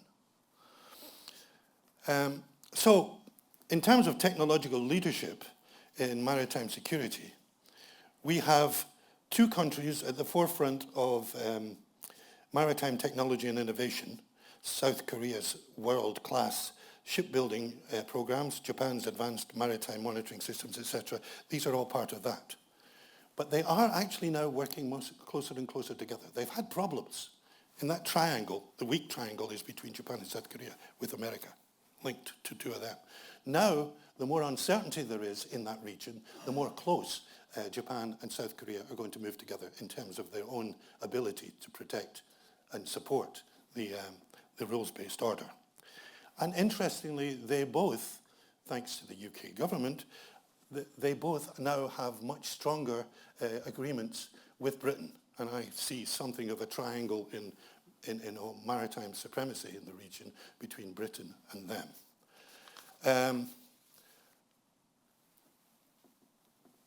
I think one of the things in terms of Britain is, it reminds me, we've all mentioned some history. When Britain signed the alliance with Japan, it was, at the beginning of the century, and was getting into, if you like, the arms race with the Germans, etc., the British Admiralty took immediate advantage to start bringing back its best ships and its best staff from the China fleet to focus on the Atlantic. It seems to me that although there is so much that Britain can do out there, it's not going to be about sending lots of ships out there. It's in other areas like cybersecurity and all sorts of other things. So the fact that we now have an extremely sophisticated maritime and air self-defense force that has been liberated from doing things there in the area, then it seems to me that that could be that could help with the cost effectiveness of our British strategy in the region. So I'm not going to go into all the bottlenecks. We know about them. The only one I might mention is, since we don't know what's going on, is the American Canal, or as we used to call it, the Panama Canal. So the Japanese, of course, and the Koreans are frightened to death. I mean, Lord Robertson mentioned the Arctic, etc. But they're scared stiff of the routes, and they're now planning an eastern maritime corridor, east of Taiwan through the Philippine Sea, a Philippine corridor option through Philippine archipelagic, I didn't even know there was a word, waters, and the western diversion, South China Sea, completely avoids the Taiwan Strait, etc. Now, all of these cost far more to do, and they take far more time to move what is needed for them and us from the area. So we know that in terms of their dependence on the sea, which is an integrated government. Now, we talk about the shipping companies. These are not shipping companies. The chaebols in Korea and the former Zaibats and Keiretsu organizations in Japan do have a shipping company. But these are holding company structured financial industrial combines where all of them have a giant trading company, all of them have banks, and so on. Now, they're not legally structured often as holding companies, but they're there. And the amount of power that they have, if you think about the Mitsubishis and the Mitsuis and the big Korean companies, that is major resource and skill sets to be able to develop things. Just in passing mention, technological innovations. Let's take Japan. Autonomous ship research, Meguri project. Now, that's actually the big shipping company NSK that everybody thinks. This is a big corporate group. Hydrogen-powered shipping. NYK's Line's pilots using hydrogen fuel cells. Disaster-resistant ports. That's something really important for Britain to know what they are doing. Maritime drone networks and so on. With the Koreans, smart ship development, Hyundai, another big complex. Modular building, Samsung Heavy Industries, part of the Samsung Group. Liquid gas bunkering infrastructure. Integrated port industrial complexes. Now, don't get me wrong, they're doing a lot, but they have great vulnerabilities in terms of their modernization of their ports and their recruiting of staff, etc., etc. But they can set some global maritime standards. I'm not going to go into them in any detail. I think they're relatively easy to find for people, and I'll certainly be producing a longer written version of this. The thing that I started to get very interested in, because as I say, this whole maritime merchant marine area, I didn't know anything about. So I've actually learned, even at my age, you can learn things. If you look at the Nagoya port terminal system breaches, they matched it to North Korean non-state, but they're state actors. And it's resulted in the Yokohama port authorities, again, suspected Chinese state affiliation. Multiple Japanese ports ransomware, again, that is assumed to be North Korea. South Korea's had the same attacks, especially with Busan, the superport, which on some respects looks like an extremely interesting setup, but in terms of a port, it's major, sixth biggest container port in the world, but its manufacturing is too close to its port. You can take the lot out, and you can take it out electronically, as they've been trying to do. And they got zapped by the North Korean Lazarus group, and then you've got Incheon with the ransomware, etc., etc., and then you've got the spoofing and the spear phishing. Now, I didn't know what spear phishing was. Vessels targeting, now this relates, it seems to me, to the force that this college is producing for the future. These are being targeted, the people. Vessels targeting emails crafted to appear from legitimate maritime authorities containing vessel-specific information, call signs, recent port calls, etc., to enhance credibility. Using precise maritime terminology protocols and regular frameworks familiar only to maritime professionals, and timing the operational attacks to coincide with known vessel movements, crew changes, or port calls when recipients might be distracted under pressure, under time pressures, that they won't investigate the email that they get sufficiently. Here's who they're targeting, and these seem to be exactly the people that you're preparing, and I'm sure you're preparing them as well. You're preparing them well. Maritime logistics coordinators, staff managing cargo documentation and customs clearance. And I did think this was significant about the two Korean universities producing 500 experts on maritime, cyber, etc. But in fact, they probably aren't as good as what we've got here. But there may be lessons to be learned from it. On environmental, social, and governance, which was a topic that I was asked to look at a little bit, they have actually pioneered green strategic shipping corridors, reducing carbon emissions and vulnerability to oil markets. Because of the tsunamis and the earthquakes, there was a lot of thinking about the infrastructure of the port, which need updating and need reinforcing. Hyundai's dual fuels vessel strategy explicitly addresses emissions and energy security. And they are selling, the Koreans are selling green vessels as strategic assets with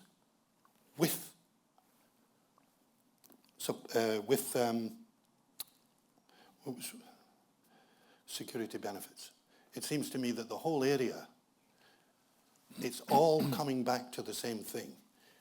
National security for us, and what will drive us, that is the South Koreans and the Japanese.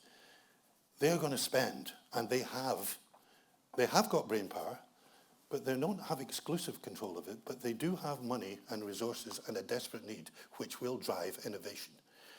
Our perception of the need, I think, is nowhere near on that level, nor indeed is Europe's. So in all of this, we can't simply rely on the market and shareholders to do the kinds of innovations in merchant marine safety. And I'm sure these are things that this college and its teachers and its students have been telling people. But we need to do more, and we need to start now. So as I say, I think we have to get rid of the sea blindness. The defence of Britain and Europe is as much related to the merchant marine as the Royal. I'm not saying that we can and should use all the information that they've got on developments and everything else, but I do think we can learn from them, and we can also collaborate with them. So, as I say, we can't leave it to the market and shareholders in terms of the merchant side. We can't afford to do it alone. And they are potentially good. The combination of South Korean, Japanese, and British brainpower can do an awful lot in these areas, other than, of course, they can build ships very fast and so on.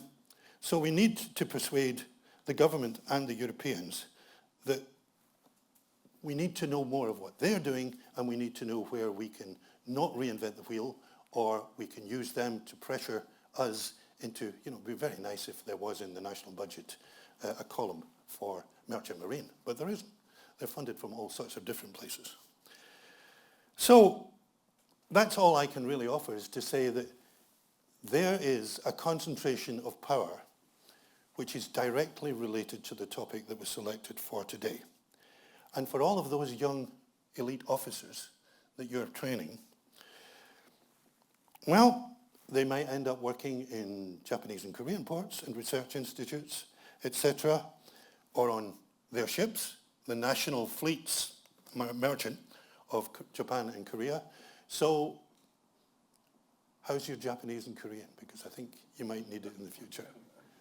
Thank you very much for listening. Yeah, thank you. So now Philip Fullerton is going to talk to us about his perception of things, and he, as I've mentioned, is Managing Director of Northern Marine. Good afternoon. Thank you very much for the opportunity to speak today.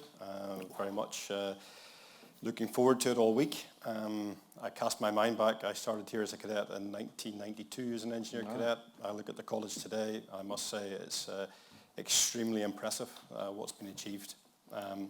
Only thing I would say is, maybe it's a theme for what I'll speak about today, is it is sadly 32 years ago. And it is maybe about, sometimes it's our ability to have transformation and have it at pace.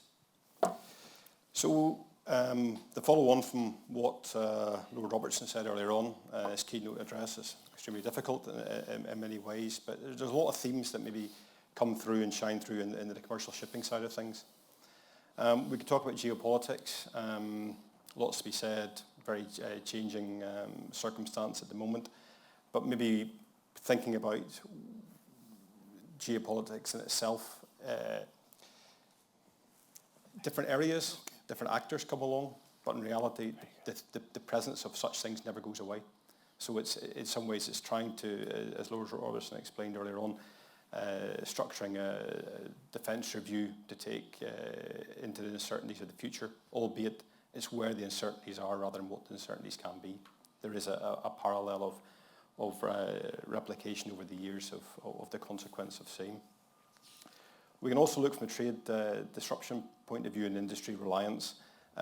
COVID-19 probably signalled the first sign that was mentioned earlier on of the end of globalisation. I think that was probably when lots of countries and supply chains and infrastructure suddenly became aware of the offshoring of industry.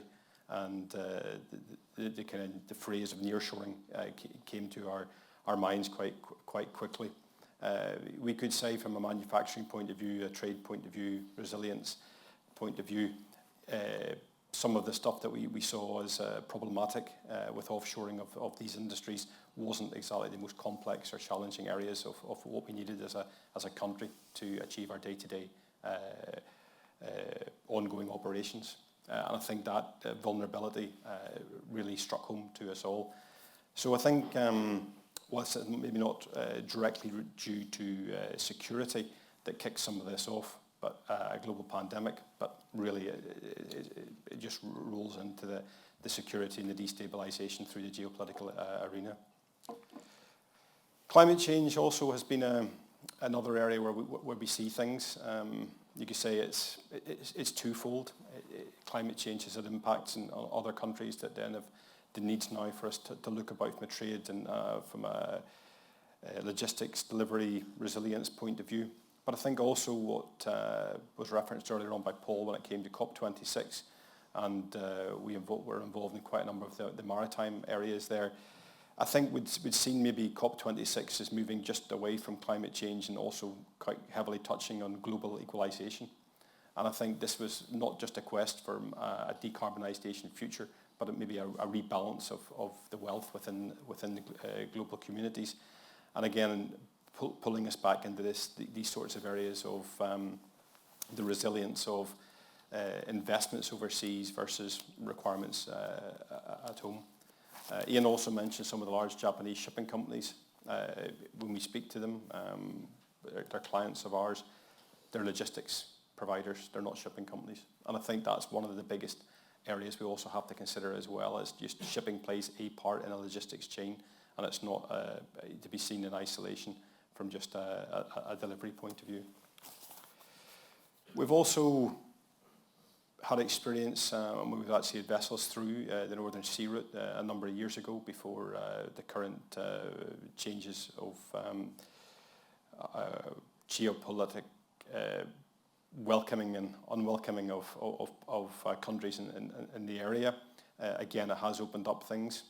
We've also given it, it was mentioned earlier, the ability for the Chinese to have an Atlantic-facing event. But we've driven some of these changes ourselves. And I think that's some of the areas we have to think about as well. I mean, we look at piracy as well, back to the climate change and global equalisation point of view. Some of that has been driven, again, by some of these changes. And a third thing that we've pretty much brought along from our own changes is the dark fleet, which has really been come along through sanction issues that have taken place in the global arena to try and control some of these actors that are deemed unfriendly in the world.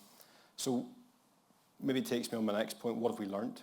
We've learned that some of the challenges have been self-generated, and it's how we react to these now to ensure we've got safe shipping and transportation, and indeed for the protection of all of the crews who sail on these vessels globally. I think we've also learned that there's kind of 4 areas of global hostility or global pressure. With Russia, we've got China, North Korea and Iran. Maybe a lot of these other areas that we've now got some resilience and issues with, whether it's the Houthi rebels in the Red Sea or what's been happening with Hezbollah and what's been happening with Hamas, etc. I mean, it's proxy wars been set by these 4 areas.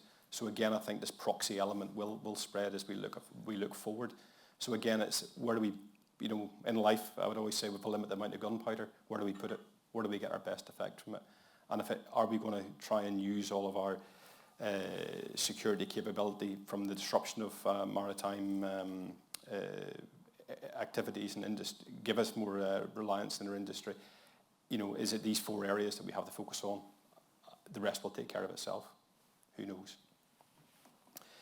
We also speak about the vast oceans to protect. That came in the piracy issues when it first kicked off in the Gulf of Aden and Somalia.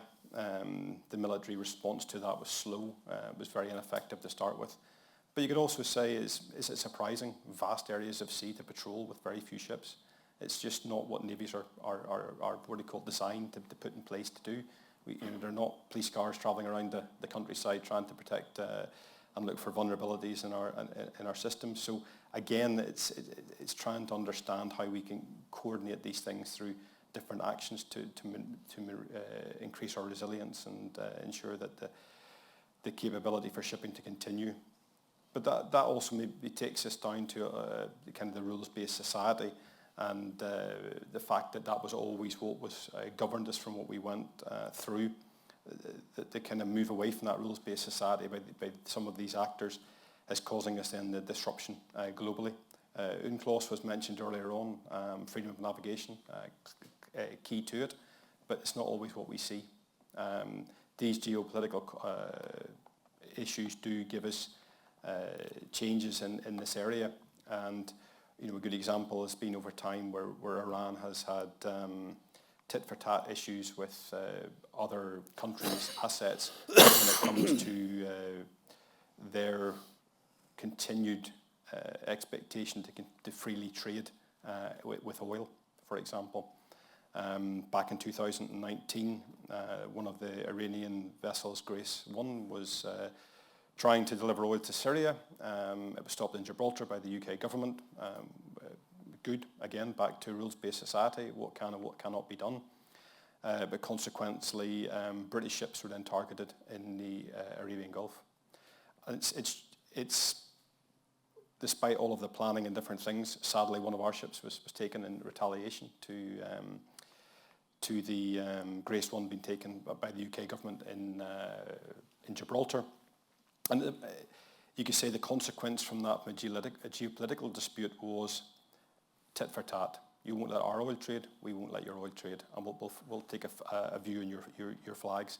The consequence from our point of view was on our seafarers on board the ships. And again, it's this unrelated consequence that then takes us through the security side of things, And it gives us concern and elements of thought process over how we then continue to protect our people and our crews on board our ships. And we had a lot of discussions within Stena at the time, when Stena Impero was seized. And we spoke, and it was a point that was mentioned earlier on, was about flags, protection, and all of these things. The ships couldn't trade into the Arabian Gulf. So what's the first thing you think about? You think about, well, do we change flag? Do we pick another, country where we can fly the flag of the vessel and freely trade? Because again, that's what it's about, free trade. However, we took a different view. And we thought, well, no, we're UK flag, and we're UK flag for a reason. And one of the areas we pick a flag is for the ability to get protection, and that protection comes from the Royal Navy. So there is a big thought process when it comes to resilience and disruption about who is actually there to protect us in the end. And I think it's more and more what companies have to think about when it comes to strategies, and again, governments have to think about from a shipping strategy point of view, and indeed to try and promote their own flags, but provide benefit when it comes to that, and that benefit sometimes has to come from taxation, etc., to make the flag appealing on an international standard, but at the same time it has to give these benefits that we need to have to not only protect the trade, the resilience of the trade, but to safeguard the crews on board. Choke points, we mentioned the choke points are the same choke points as what they've been for hundreds of years. I mean, Gibraltar, the Straits of Gibraltar, Hormuz. Then we think about trade versus capability. If Hormuz is such a big area and it's such a big choke point, why don't we just pipe all the oil out to the Arabian Sea side of it and rule out the Arabian Gulf element of it?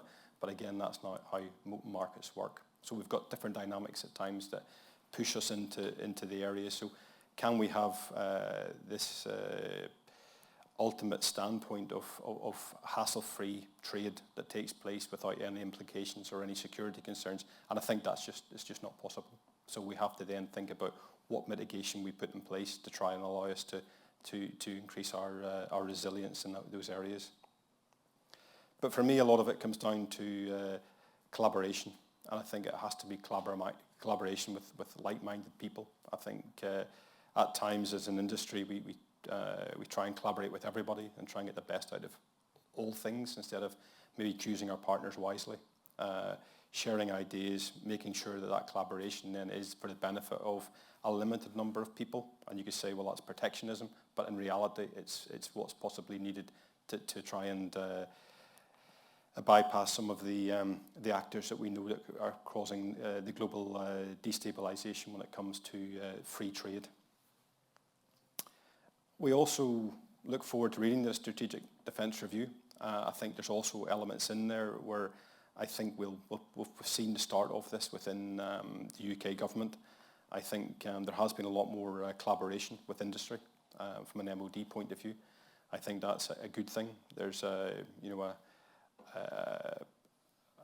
mindset within the Royal Navy now to look at commercial shipping to give different ideas for whether it's about utilisation or supporting vessels that are away from the UK coast to try and give a forward persistent presence, which again is all very encouraging, again, as we look to these choke points and areas whereby we need the capability of the Royal Navy to protect the vessels to pass through and continue to work in hostile areas.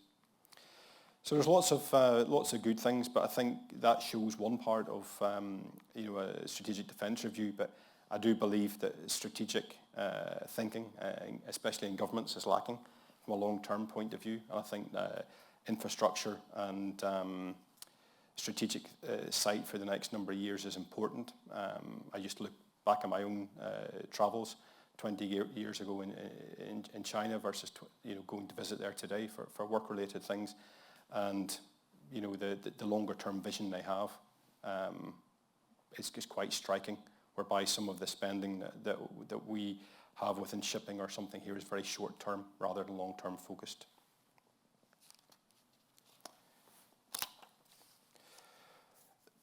Just as an example, because it's been talked a lot about today, and I'm being impartial when I mention it, but in the US, what's happening at the moment, and specifically looking to shipping.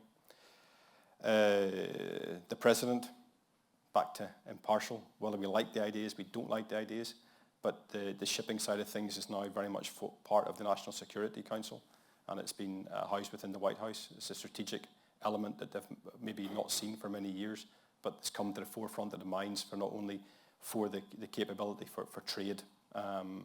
Also, you could turn around and say protectionism and defence as well. Their shipping capabilities are extremely low. They've got a lot of issues, a lot of crewing issues, a lot of low skills. The average, if I might dare say, blue-collar American is not desperately well skilled to go ahead when we look at some of their aspirations for shipbuilding, etc.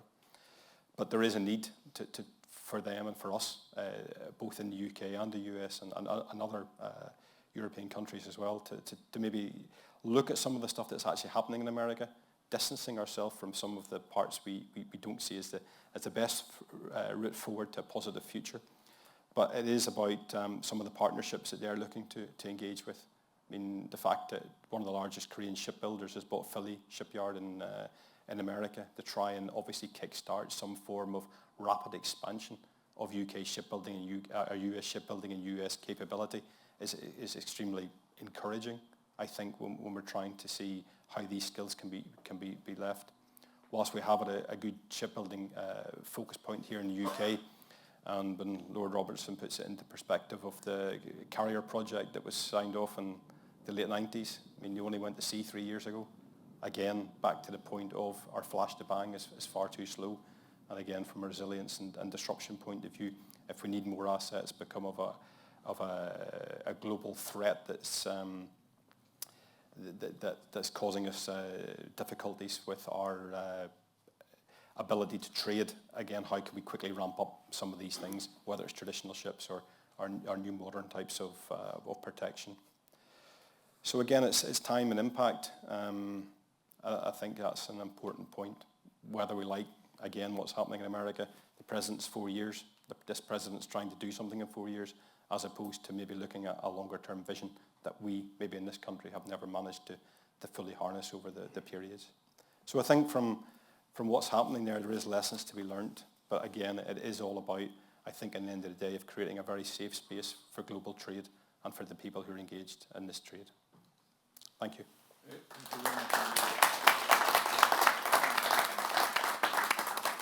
I wonder if you'd like to comment, just to get some questions going, on what can be done. You talk about the delay in moving forward on projects. What can be done in our society to increase the speed with which these issues need to be addressed? I think, number one, it's like a lot of these things, it's facing up to the fact that we haven't actually got a problem. And then once we know we've got a problem, it's have a strategy to deal with it. And then I think to advance it and to bring things forward is about collaboration. Collaboration with very similar valued countries globally, who then we can bring alliances with to harness not only the benefits we can glean from them, but what we can exchange back to assist them with their developments as well. Great, good. Questions for Ian Gow and Philip Fullerton? Yes, the gentleman at the back. Could say who you are, please. Hi, I'm Alistair Ireland. I'm a curriculum head here and a fellow escapee from Dunoon Grammar School, in my case. Well done. To run away to sea, in my case, the Royal Navy.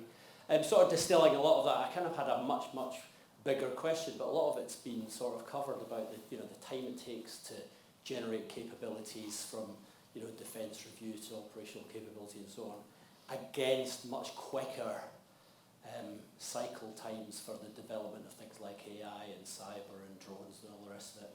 And I guess the question is, do we have nationally a coherent, reliable military industrial complex that can respond in the timeframes we need? From my experience, I would say no. I don't think we've got the sufficient, if you look at naval side of things, shipbuilding capability and competence, we might have great infrastructure.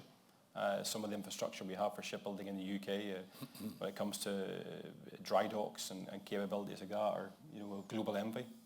However, the skills and the capability, the long-term planning, etc., to bring these into full industrial capabilities are far from our grasp.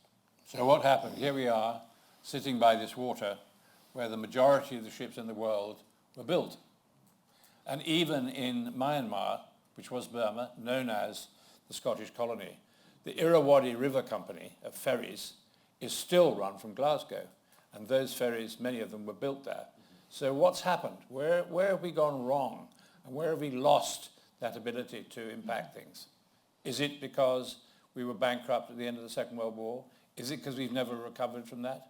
I think these are very important questions, which of course this college is specifically addressing by turning out highly qualified young men and women to function within the Navy.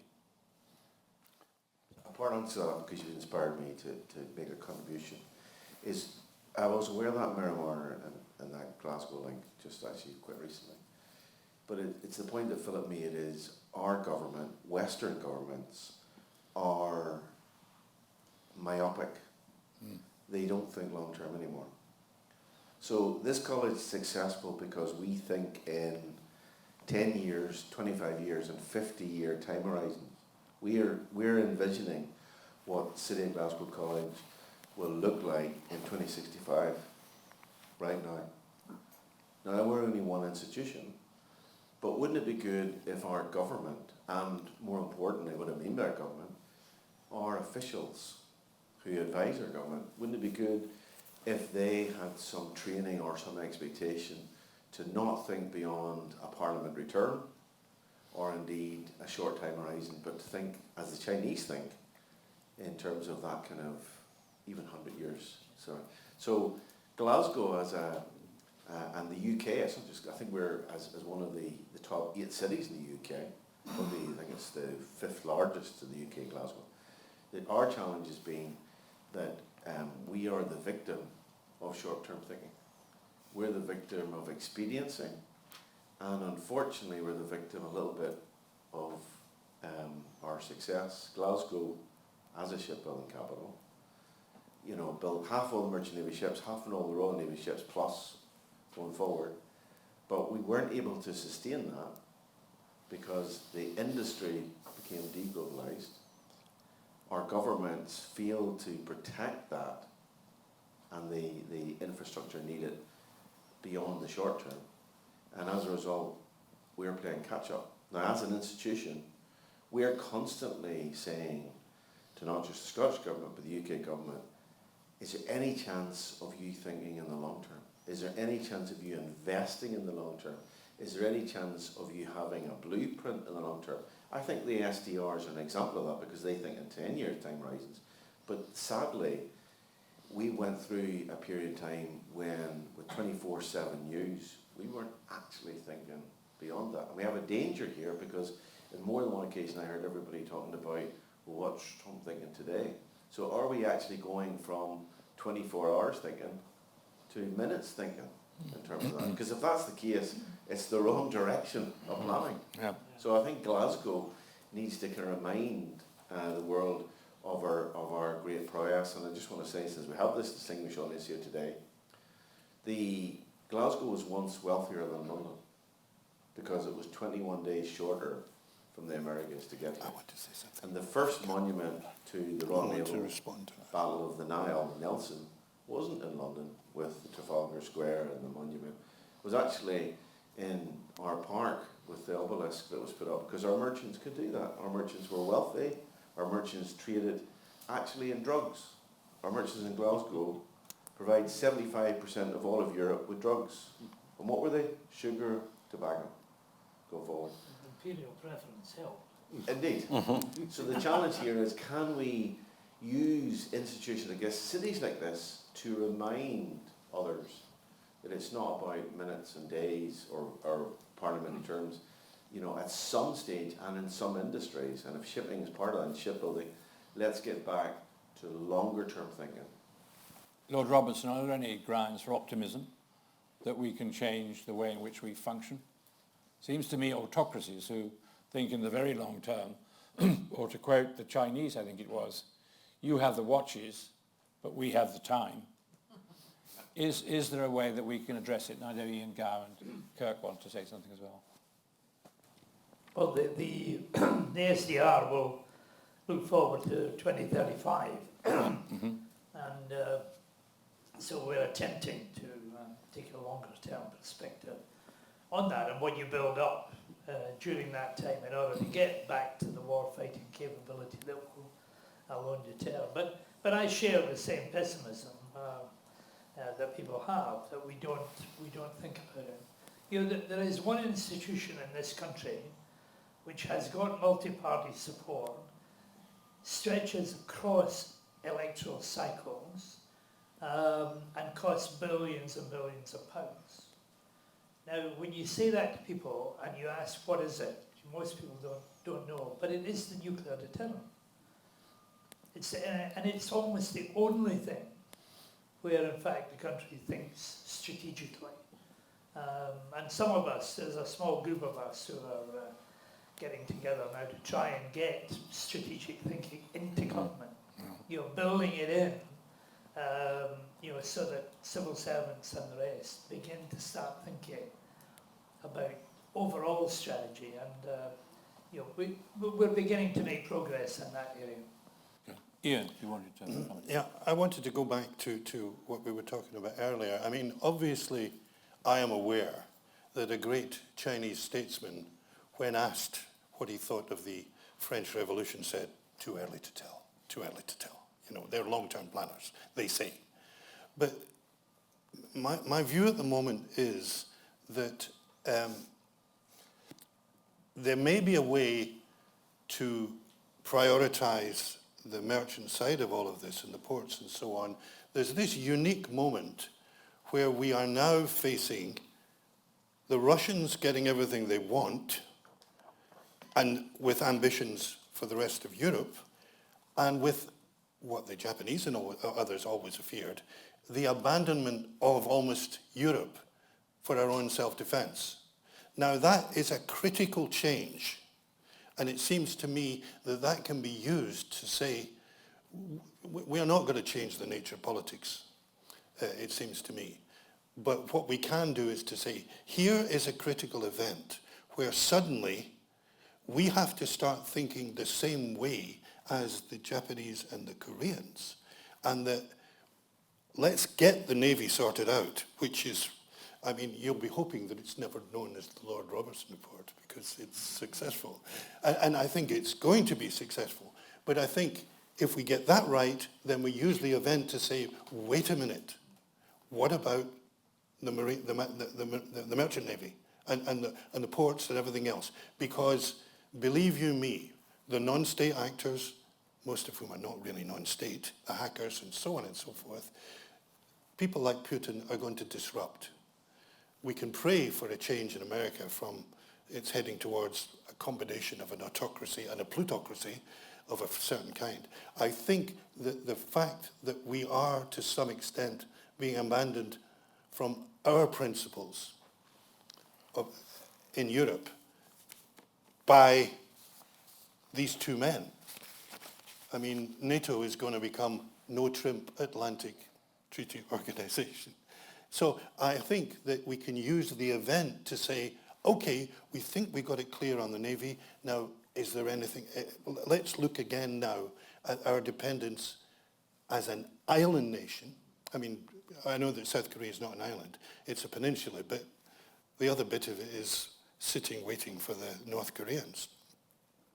So I think that the next step would be for those people who are central to the development of the merchant marine and all of its needs and so on, need to start now talking to the right people in the right government areas to move forward. We can use the event. I don't think we can change the nature of politics short term. Okay. Because look at what we're facing. Talk about short term. It's a 12-hour cycle. You know, when Trump's asleep, we might know where to start until he wakes up. So I just think we should use the opportunity that if we've sorted out the naval side, that is the Royal Naval side, etc., and indeed the Air Force and other things, I think that then we use this event of the crisis being created in European security by Trump and Putin, and we say there is another dimension to this which we perhaps now have to start looking at. And that's where probably institutions like yourself, Principal, are going to have to work hard and lobby. And you know some important people. I mean, there's one sitting beside you. Ian, thank you. Kirk, I think, has a question. No, it's not. Who's that? Yeah. I just probably want to say it's probably one of the final things we should maybe think about is that thinking has actually been happening. I just want to advertise a very small group of people who work in the Defence Concepts and Doctrine Centre in Shrivenham. And I know Lord Robertson and his team will have read this document at length. It's Global Strategic Trends out to 2050. Previous iterations of that document predicted the rise of Al-Shabaab, piracy, the global migration crisis in the Mediterranean, the global rise of populist politics and moving away from Western ideals and democracy. All of that was written in previous iterations of that document, but tying into what Philip Fullerton has talked about, our ability to react to those predictions is not appropriate.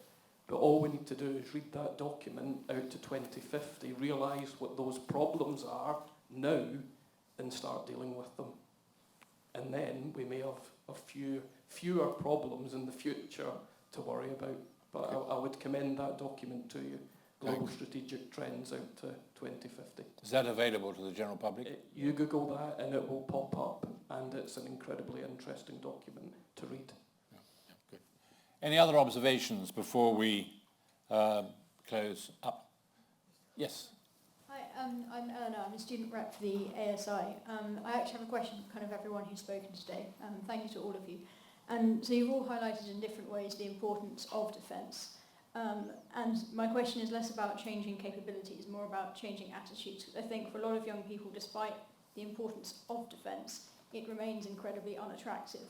The idea of, a government that wants to increase defence spending, or a political party that's advocating increased defence spending is not one that young people want to vote for. The idea of signing up to the military, whether that's the Navy, merchant Navy, is often seen as borderline unethical.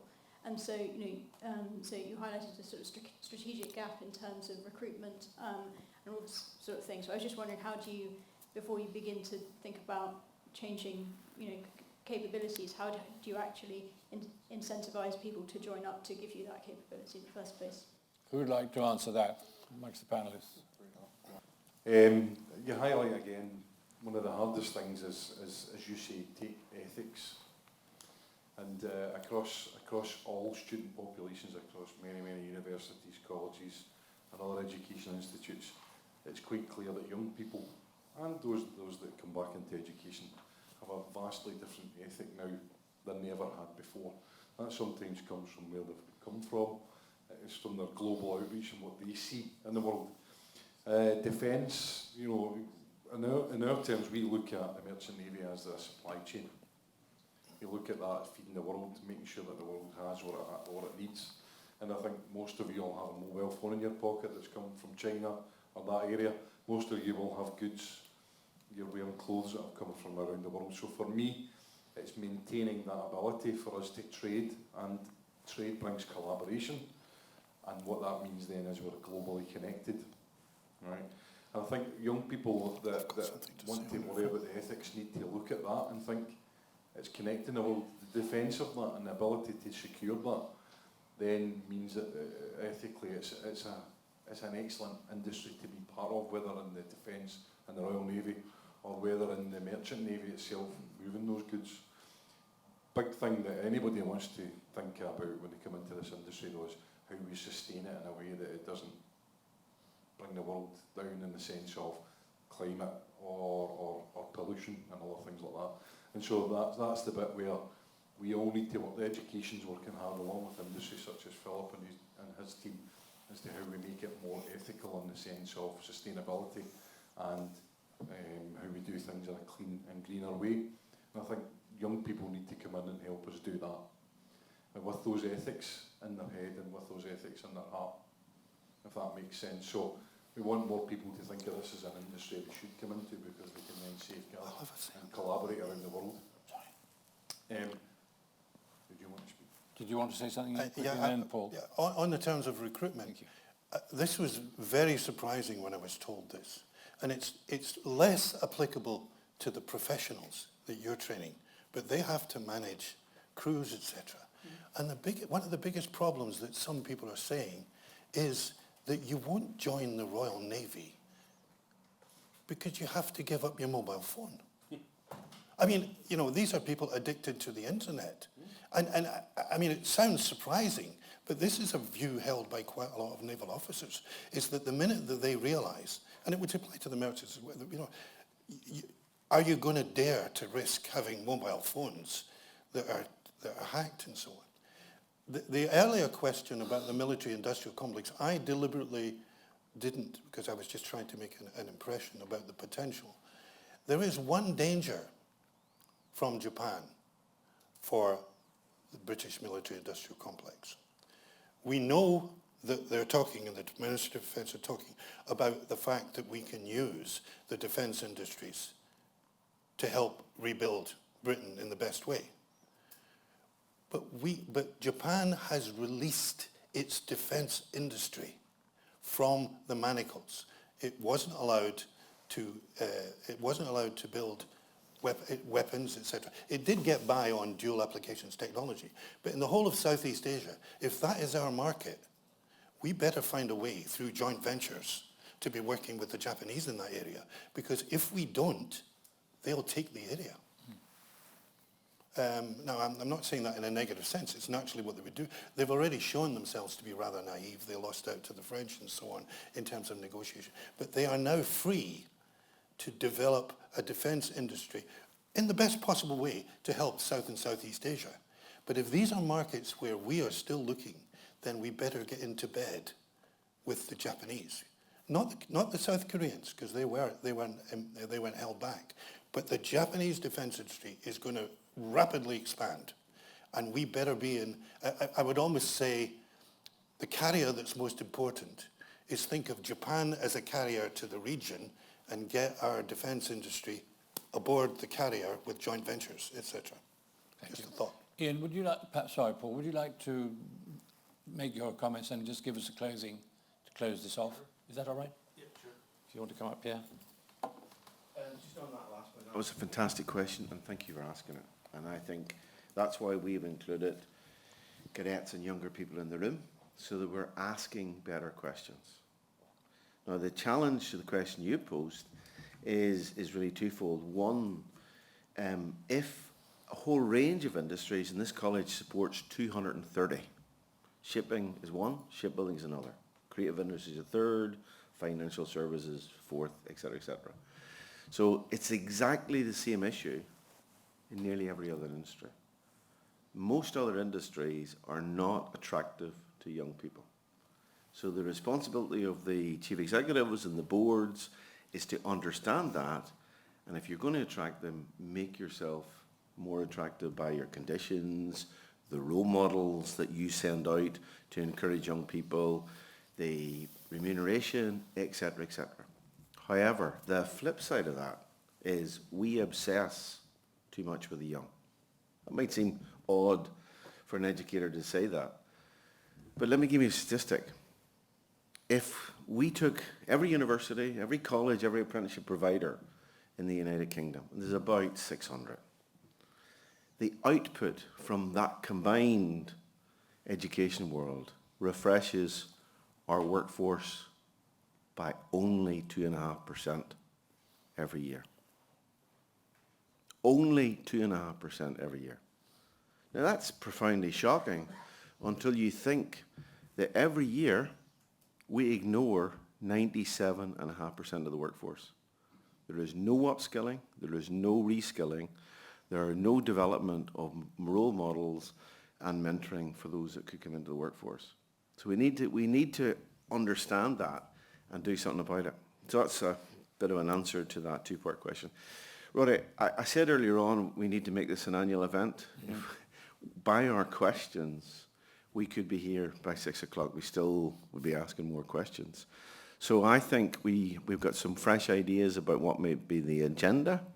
I hope Lord Robertson will keep in touch, and where possible, pop in, give us more keynotes, maybe when it's published, and get some reaction. You can actually tell us, is it the Robertson Review or not? I hope it is not. But I'd like to thank you, Roddy, and Asian Institute, Scotland Asian Institute, to help us co-host this, to all those that have helped organise it, to our brilliant speakers, our panellists, to Lord Robertson, but also to you who have given your time today. I know some of you here are in and around the Scotland and the area, and it's probably easier to travel, but I also know some of you have made a distance to get here, so I want to thank you for that. And all I'll say is that we hope to produce something from this. Chris and his team will help distill that, probably put it on our website and make it available, because Kirk's right. The more we have open source material, the more we are fulfilling our job to educate. We never make any grand titles to educate the world. We just try and make a title to let learning flourish. And I think we've done that today. I've earned my corn, so to speak. But I think what you're starting to realise is that maritime security is understudied, under-discussed, under-researched, but is hugely important as a bedrock issue to us all. So we want to keep that to the fore, along with all the other issues that we often engage in this college. Every month, every 2 months, we have a seminar, so keep in touch with our website, and there may be other areas that you could be of interest in too. So thank you all for coming. Safe travels home, and as we say here in Glasgow, haste ye back. Thank you. Thanks, Paul.